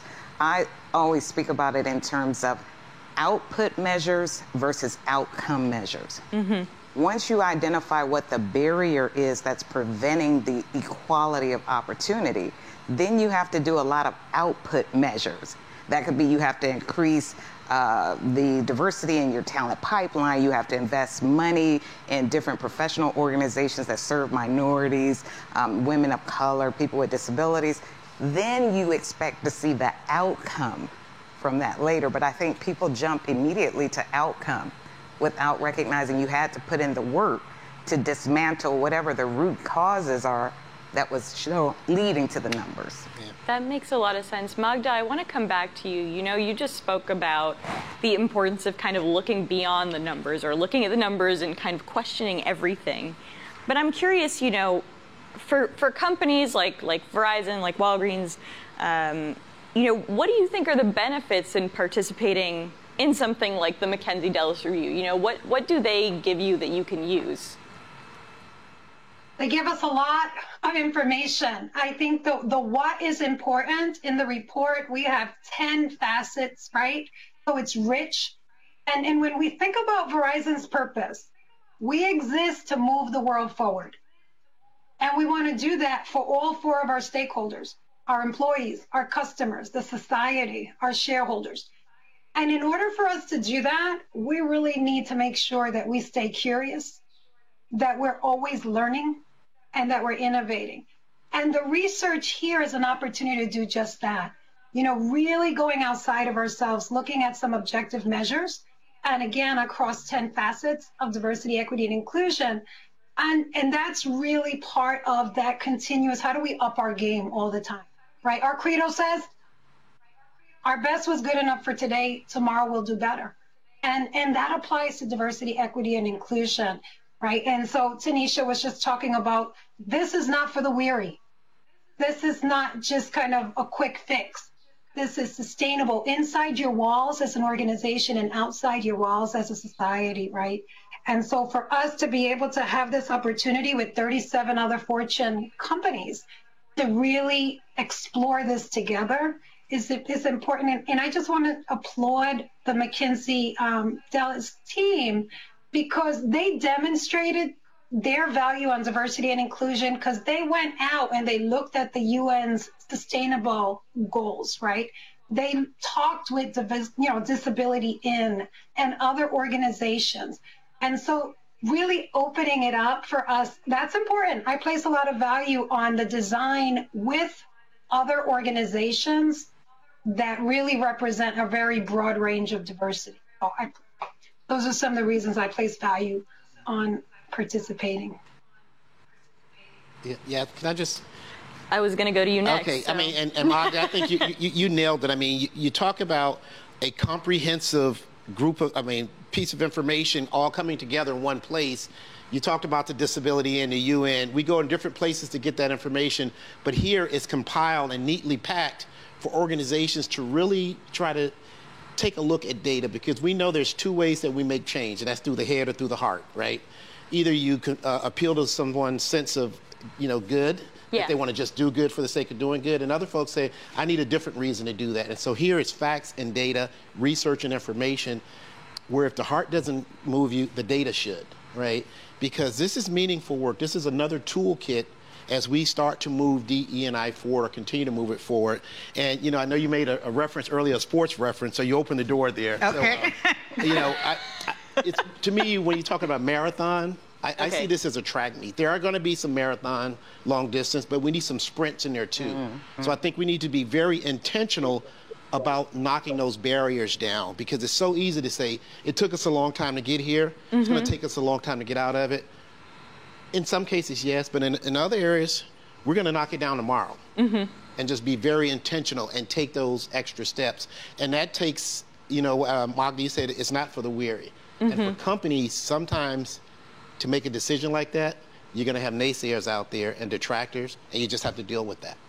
I'm so glad that you stuck with kind of like a marathon metaphor, and you didn't go to like football, because then it would have been like. But Tanisha, I want to come back to you and hear about how you will be using the Mackenzie-Dales report going forward. Absolutely. And I want to honor your question, and I want to answer that, but I want to follow up. Carlos, look, I'm going to follow up on Carlos first, because in terms of the sprint, I totally agree with that. One of the things I think, and Magda hit to this about this is not for the weary, one of the things as a Chief Diversity Officer that we are consciously and acutely aware of is that when some people hear terms diversity, equity, and inclusion, what they hear are euphemisms for reverse discrimination, for affirmative action, for lowering qualification standards, right? Preach. So that is something that we are constantly mindful of as we seek to move the needle. I always say you should not pursue inclusion to the exclusion of anyone, right? And so we have to be deliberate and intentional about identifying the root causes for the numbers we see, for the inequities we see, and then implementing strategic actions that directly target those root causes, right? So sometimes, if we know that root cause, we can do the sprint. We can immediately put something in action, and you may see an immediate outcome for that. Some, it's a lot harder to identify. And so that's why I love this diagnostic tool. Not only did they look at the 10 facets, but it's the intersectionality, understanding how multiple identities compound experiences for people who are already in underrepresented groups within an organization.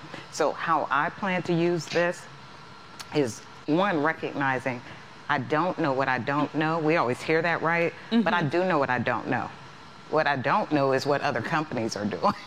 And so that's why this was so critical in showing us what other companies are doing. And one of the, I think, probably the most beneficial aspect of this is not only just the research, the benchmarking. Let's talk about the recommendations that are in there. That's huge, because that's crowdsourcing from all these subject matter experts and seeing what they're doing. But the most beneficial for me is that they will provide you with a customized report for your company if you have participated in the survey, and you'll get to see how you're doing compared to other companies.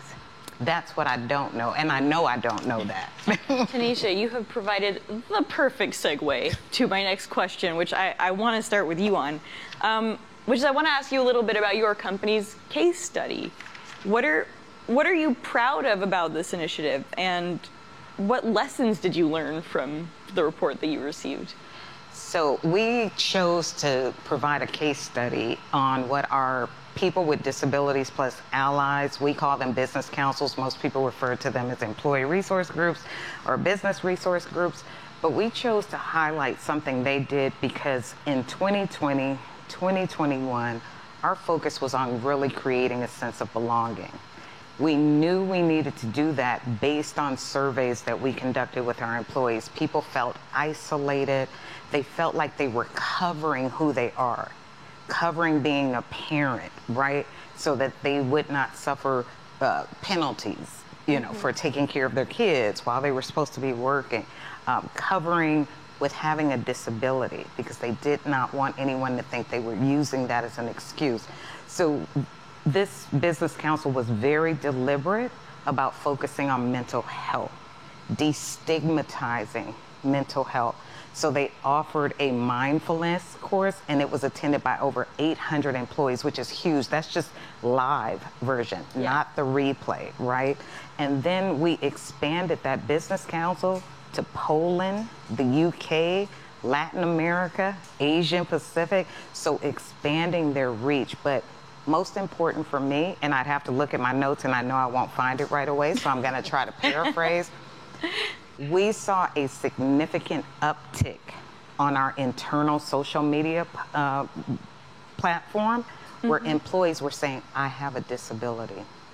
Wow. And then they told us the fact that they were able to say, I have a disability, how freeing that was, knowing that it was safe to do it, that they would be supported when they disclosed it.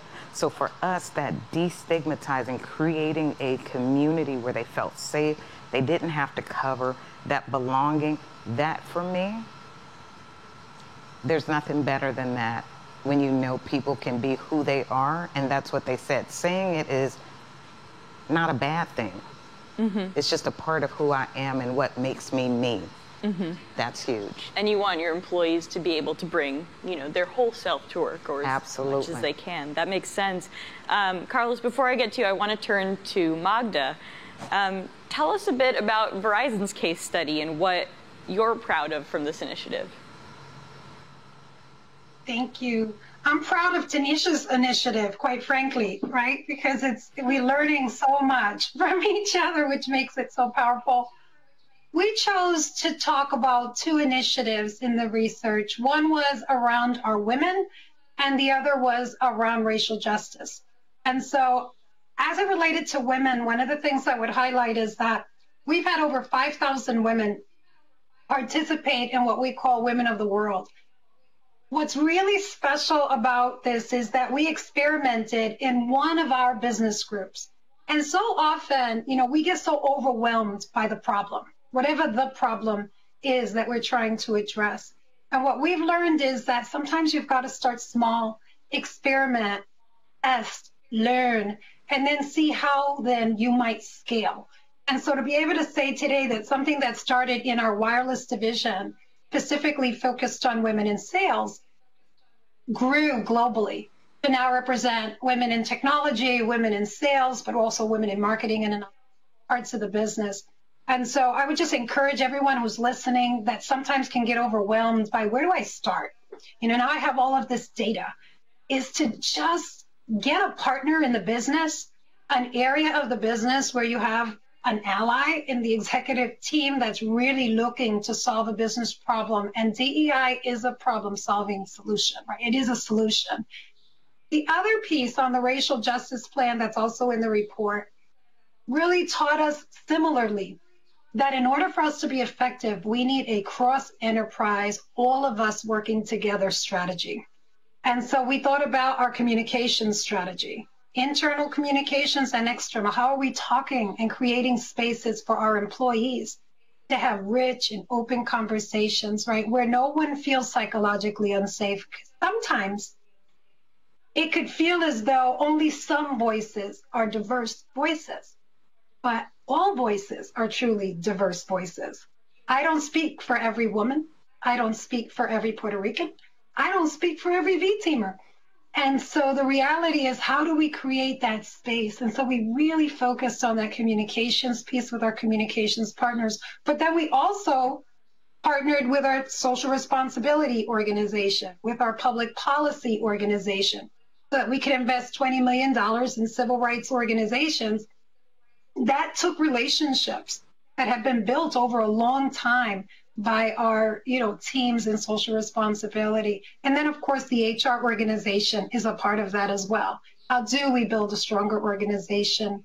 So I think the lesson for us in both of these would be start small, find places in the business where you can then learn and then grow to scale. But then also, how do we involve all different business leaders in the conversations and in the work inside of our walls and outside of our walls to really have the greatest amount of impact? Carlos, you are taking notes like you're on a high school debate team. Well, listen, when I got these two subject matter experts next to me, I have to, listen, learn. So tell me a bit about your company's case study. Well, it was tough for us to decide which area to go because, again, what we try to do is focus on multiple dimensions of diversity. We could probably have done on our BRGs, we've been using to solve some of our very complex business problems and help bring solutions. Our women of Walgreens that are doing amazing things, and we're in International Women's Month, but where we focus was on disability. We've done some amazing things in the space of disability. When we think about that demographic, it's the largest demographics of unemployed people in the United States. Wow. Or people with disabilities are the largest demographic of unemployed. So as we're in this war on talent right now and trying to figure out where do we find people to come into our stores, into our distribution centers and work, that is an untapped resource. So what you'll see in the book is we talked about two programs that we have. One is for our retail stores and the other is for our distribution centers. Centers where we train people with disabilities, multiple disabilities, to work in our stores and or our distribution centers. We put them through a rigorous 12, 13-week program, and then when they come out and they graduate from this program, they're offered in our distribution centers full-time employment. Same pay, same expectations of the work. We're not making allowances to say, only part-time and you only do half the work. But what we found, and this is kind of anecdotal, but we're going to dive in deeper, and it's increased the engagement in those distribution centers. In some respects, higher productivity from these individuals. Respects, higher retention, lower absenteeism from that segment. So what we found is that this is a very employable group, and one that we want to go deeper as an organization to drive more employment opportunities, development opportunities, training opportunities for people with disabilities. And we have a similar program within our stores. It's designed a little differently. That one is a training program, not necessarily a hiring program. But what we've committed to is that we're going to switch that over to a hiring program, and the people that successfully complete that program will go on and be offered jobs in our stores as cashiers, stock, or whatever position that best fits them. But again, the piece that I make that's very important is same pay, same expectations on productivity, and they're working side by side with people that don't have a disability. So that was our case study. Before I ask my extremely broad last question, Tanisha, I want to go back to something that you mentioned at the beginning and how you wanted to talk about sort of economic inequality and how that seems to be sort of less represented. Tell me more about what you meant by that. I will, and again, Yaz, you have to forgive me because I'm going to answer your question, but I am following up again on Carlos, something he said. I think it's important to demonstrate intersectionality real quick. You made a profound statement when you talked about the realities around unemployment for people with disabilities. As a result of that high unemployment rate, they are also economically disadvantaged, right? And why I think it's important to raise that is when we think about this DEI work, some people may think this is about a handout, and it's not about a handout, but it is about extending a hand.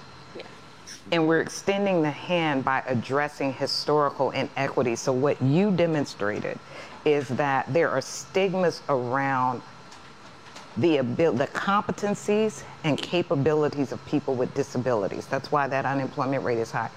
And what you did was say, we're going to be deliberate and intentional about tearing down that stereotype and those generalizations, giving them an opportunity, training them, but holding them to the same standards and paying them the same wages. I just want to commend you for that and show how there is a connection between people with disabilities and lower socioeconomic. So now I'll go to your point. Well, I can't take credit for the program. It does. It was there before I got there, but we've advanced it. I just want to be clear.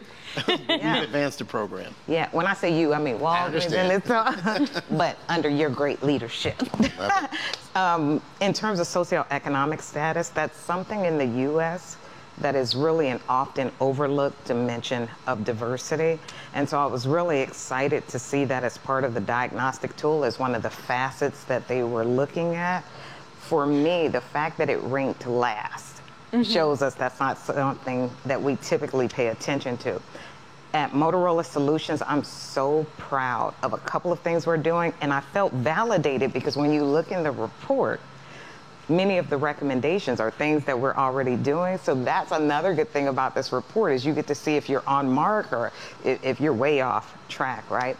So at Motorola Solutions, last year, one of our university relations, our recruiter at University of Illinois, Urbana-Champaign, I got to get that right.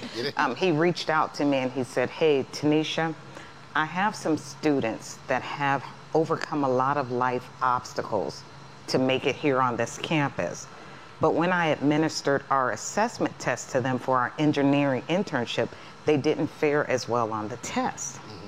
And so I told him, I said, you know, that really saddens me because we're talking about people who can already demonstrate proficiency at 18, 19 versus potential, right?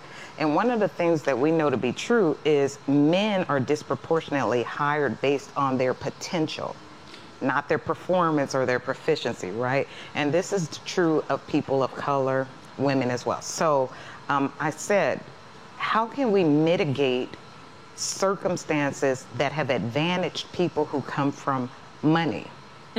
I know my children, I put them in STEM camps. They had robotics classes at 13, 14 years old. Wow. Not everybody gets that. Not everybody gets private tutoring, right? So what can we do to address that? He took that and he shifted the paradigm and he implemented something called moving from proficiency to potential. And he went back and looked at statistically, research has said that a measure of success is the ability to think critically and some other things. So they reshaped their assessment. And guess what happened? In just 1 year, this is the sprint outcome. We moved from 10% diverse interns to 30% interns. Wow. We also found that on post assessments, the ones who came in under the potential model actually outperformed the ones from the proficiency model. So that's just an example of when you understand what the root cause is, people who have not had the same access based on socioeconomic status, and you address that root cause, good things can happen. I love that. So I have a last question for all three of you, and I suspect it's going to take some time to answer. So Carlos, I'll start with you. No. It's like, no. What advice do you have for other companies looking to create a more inclusive and diverse workplace? Okay. Wow, you're right. It's going to take some time. It's broad. So what advice? Oh, wow. So where I will start is that first do an assessment of where you are. Okay. You can't know where you're going until you know what your starting point is, right? What are the areas that you really need assistance in? Because where people make their mistakes is when they try to boil the ocean and try to do too many things. Yeah. I'd say start on defining what you mean by diversity, equity, and inclusion, and then make sure that the workforce and the people that you're trying to engage with also understand. Again, I'm going to throw solutions and tell why I throw that solution out. It's because I've seen a lot of organizations start to move forward, and people along the way have no idea what's going on in the organization around DE&I. So you have to make sure that everybody understands, one, what do you mean by the journey? What are you trying to accomplish? What's your North Star? And then who's accountable? Earlier today, there was a panel talking about leadership accountability. It's not just the role of the CDO. Well, it's not just the role of the CDO. It's the role of every individual within the organization to drive this strategy forward. You have to stop looking at this as a recruiting or a people tool, but look at this as a part of your business strategy. DE&I, when done right, when done correctly, can have positive implications on your business, and when done wrong can have negative implications.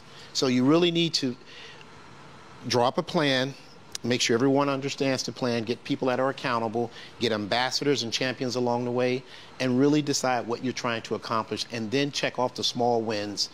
As you're running that marathon, check those small wins along the way to show people the progress. Mm-hmm.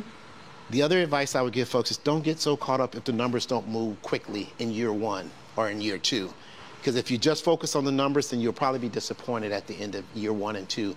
But if you look at the process along the way, have you educated? Are people now asking for information? Are people volunteering to be a part of the process? Those are wins that people often overlook. My previous company, before I came to Walgreens Boots Alliance, we did an assessment early on when we first started, and we asked folks, do you know the inclusion, the diversity strategy here at the company?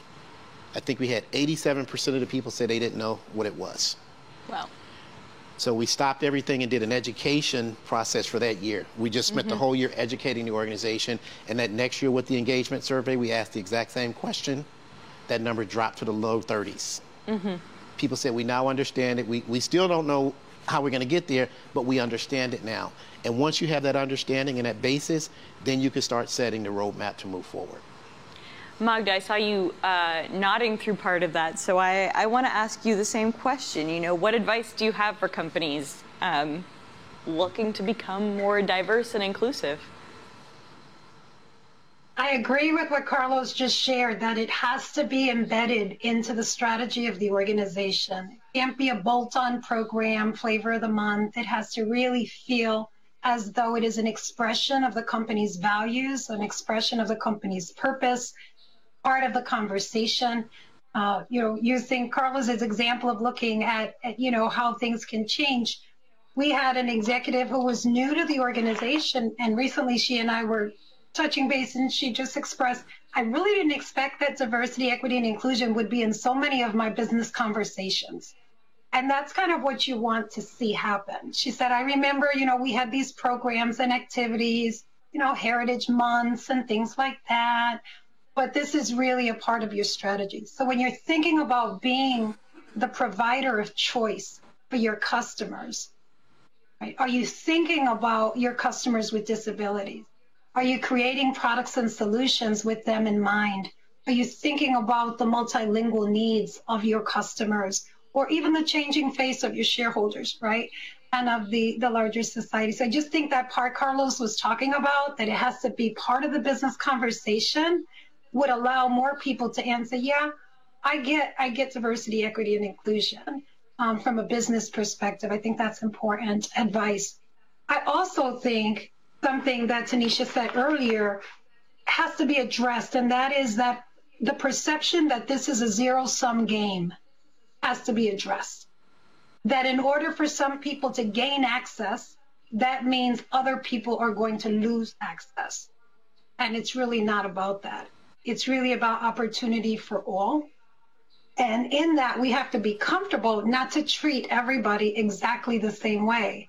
Because whether it was the example about people with disabilities or the example of the socioeconomically disadvantaged college students, everyone doesn't start at the same place. Everyone doesn't need the same resources, right? So this comfort that says, I'm going to meet people where they are, and that everyone's needs are not exactly the same, is going to make the organization feel like an us and a them, lowering of the standards. So we've got to put that on the table and really talk about equity in a way that really reflects all of us. The conservative and the liberal, the woman and the man, the whatever polar definitions and labels we want to create, not having anyone really feel as though in order for us to meet another person where they are with any special intervention means that you're taking something that I'm entitled to away. The difficult conversations in the workplace, but I really think we have to create a space for that. And lastly, I would just say we have to focus on people leadership. We have to make diversity, equity, and inclusion and cultural competencies and the ability to lead across differences something we place value on. We need to make sure that our leadership capability models reflect that when we are assessing and calibrating talent, that we place value on that. So those are a few things that I think are important as we continue what someone called a journey and a marathon. Before I turn to Tanisha, Magda, I'm curious whether something Carlos mentioned that has stuck with me is the fact that diversity, equity, and inclusion can sort of affect shareholder value. It can affect how the business performs. And I'm curious whether you've seen that in any way. Oh, absolutely. Our shareholders are very, very interested in diversity, equity, and inclusion as a way of ensuring that they have sustainable value in what they're investing in our company. And so there is a belief and an understanding that in order for us to be innovative, in order for us to reach untapped markets and be able to grow revenue in new spaces, you need a lot of variability, a lot of variation in thinking and in backgrounds. And so the investor community, clearly, BlackRock, many others, are making it very clear that even from your board of directors to your C-suite to your overall products and services, the suite of products and services that you bring to the marketplace, they're looking at all of those and thinking about it in the context of diversity, equity, and inclusion. The ESG leader at Verizon and I spend quite a bit of time together because the investors are asking her many questions around diversity, equity, and inclusion. I guess I would add that it's bigger than the numbers around representation. It's the culture of the organization that's going to really matter about your ability to retain the best talent. Because if you have a revolving door, that's not going to be very cost productive, and it's not going to give your shareholders what they expect of you. So really being a place where the best possible talent of all kinds believes they can unleash their talent. Well, thank you for the question. Mm-hmm. So, one thing I just want to say, and I know we're going to hand it over to Tanisha to close this out. Tanisha gets the last word. But here's the piece, and I think it's very important. The Chief Diversity Officer role has changed dramatically over the last several years. And one of the things that I find myself and a lot of my colleagues that I talk to is every quarter the investor relations team has us sitting at the table now when they're having conversations with investors and shareholders, and we're taking questions from shareholders and investors around what's the strategy, have you moved the needle, what are some of the challenges, how are you connecting with the community? So it's not just about representation and numbers. The investors are asking us questions, our board of directors are asking us questions, what products, I know our president is here today to talk, our president of Walgreens asked us questions about the communities that we do business in. So it's truly being embedded in everything that we do in the organization, and we're starting to see more of that. So I just wanted to add that piece. That makes a lot of sense. Tanisha, you've been nodding a lot. I'm nodding and I'm taking all these notes because I want to make sure that I get this out. They've said so much. Everything that they've said just really hits home for me. What I want to share with our audience and all of you is an idiomatic expression that I grew up hearing in Los Angeles, California, being one of those at-risk youth from a lower socioeconomic family, and that is, don't talk about it, be about it. And what I mean by that is when I met with my CEO, one of the first things he said to me is, I do not want performative. And I understood that.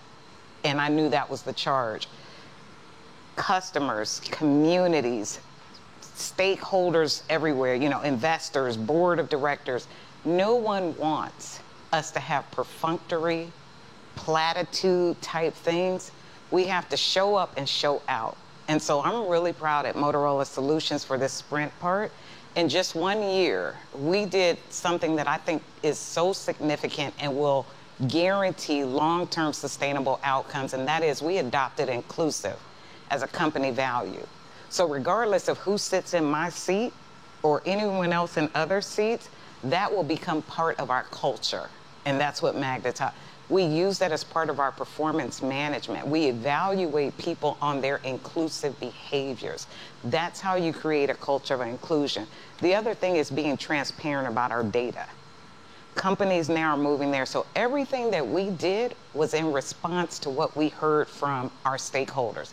Employees said they wanted us to be more transparent. We launched an external website, internal website, and showed our data.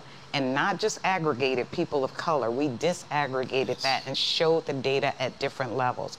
They said we want to have more courageous, candid conversations. We launched listening sessions. They said we want you to show us proof that this is not a one-off, that diversity, equity, and inclusion is here to stay. We created strategic plans. So it's about listening to your people, everyone who has a stake in this, and being responsive through your actions. So that's the message I would leave everyone else. Don't talk about it, be about it. They want to see actions. I think that's a great note to end on. Thank you all. Thank you, Magda, Carlos, and Tanisha for being on this panel for such a wonderful conversation. Thank you. Thank you for having us. Thank you very much. The vision of the Mackenzie Dellis review was to create a diversity report that looked not just at the single issues such as race or gender when it comes to diversity, inclusion and belonging, but one that looks holistically at all of the visible and invisible facets of diversity which make each and every one of us unique. By factoring in these 10 specific facets of diversity, inclusion and belonging, organisations can get a very real and measured account of exactly where they are today. They can then look at the ways in which they can move their dials significantly forward by identifying the areas that need the most work and development. The Mackenzie Dellis Annual Review is the most comprehensive corporate survey that really digs into the 10 facets of diversity and inclusion. The 10 facets are important because it actually puts a framework around it that makes the industry have a better opportunity to manage it in both the UK and the United States. The diagnostics in the report help organisations benchmark it themselves against what the industry is doing, how they report, measure, but most importantly, take action on the findings across the report. It's useful data that, in my opinion, everybody who is responsible for culture should absolutely read. So you should take time to read the report, and I know there are many reports that cover the different characteristics. The reason for it though is it really is that one-stop shop. It has all of the 10 facets in there, but also it's great because it gives you feedback about how you're doing.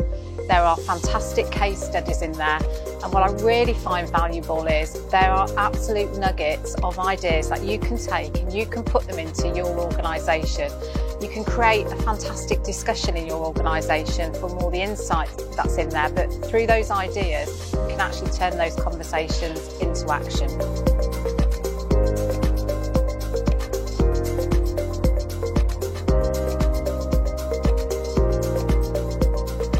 The future of diversity is in reporting. It's so important. We say at the foundation, what gets measured gets done, but you can't improve unless you can measure. And so it takes inclusion, diversity and belonging within all forms of organisation to a place where you actually know if you're making progress, you understand what your baseline is, and unless you can do those things, it's just talk, it's just in the abstract. So what we do is we provide practical solutions to allow people to affect the change.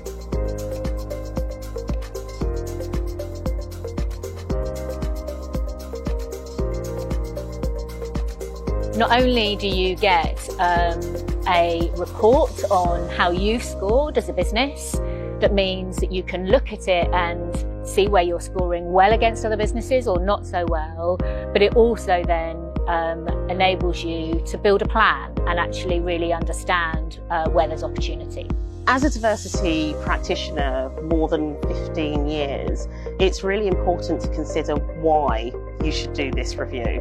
And I would say that the Mackenzie Dellis review is overall the one that I would want to do because it covers so many different areas. It gives you research as well as insights and also fabulous case studies that tells you what the best of organisations are doing and how we can work together to move the dial. We really encourage leaders to look at an approach which is based by scientific methodology as opposed to purely common sense. It is together that we can move the dial forward.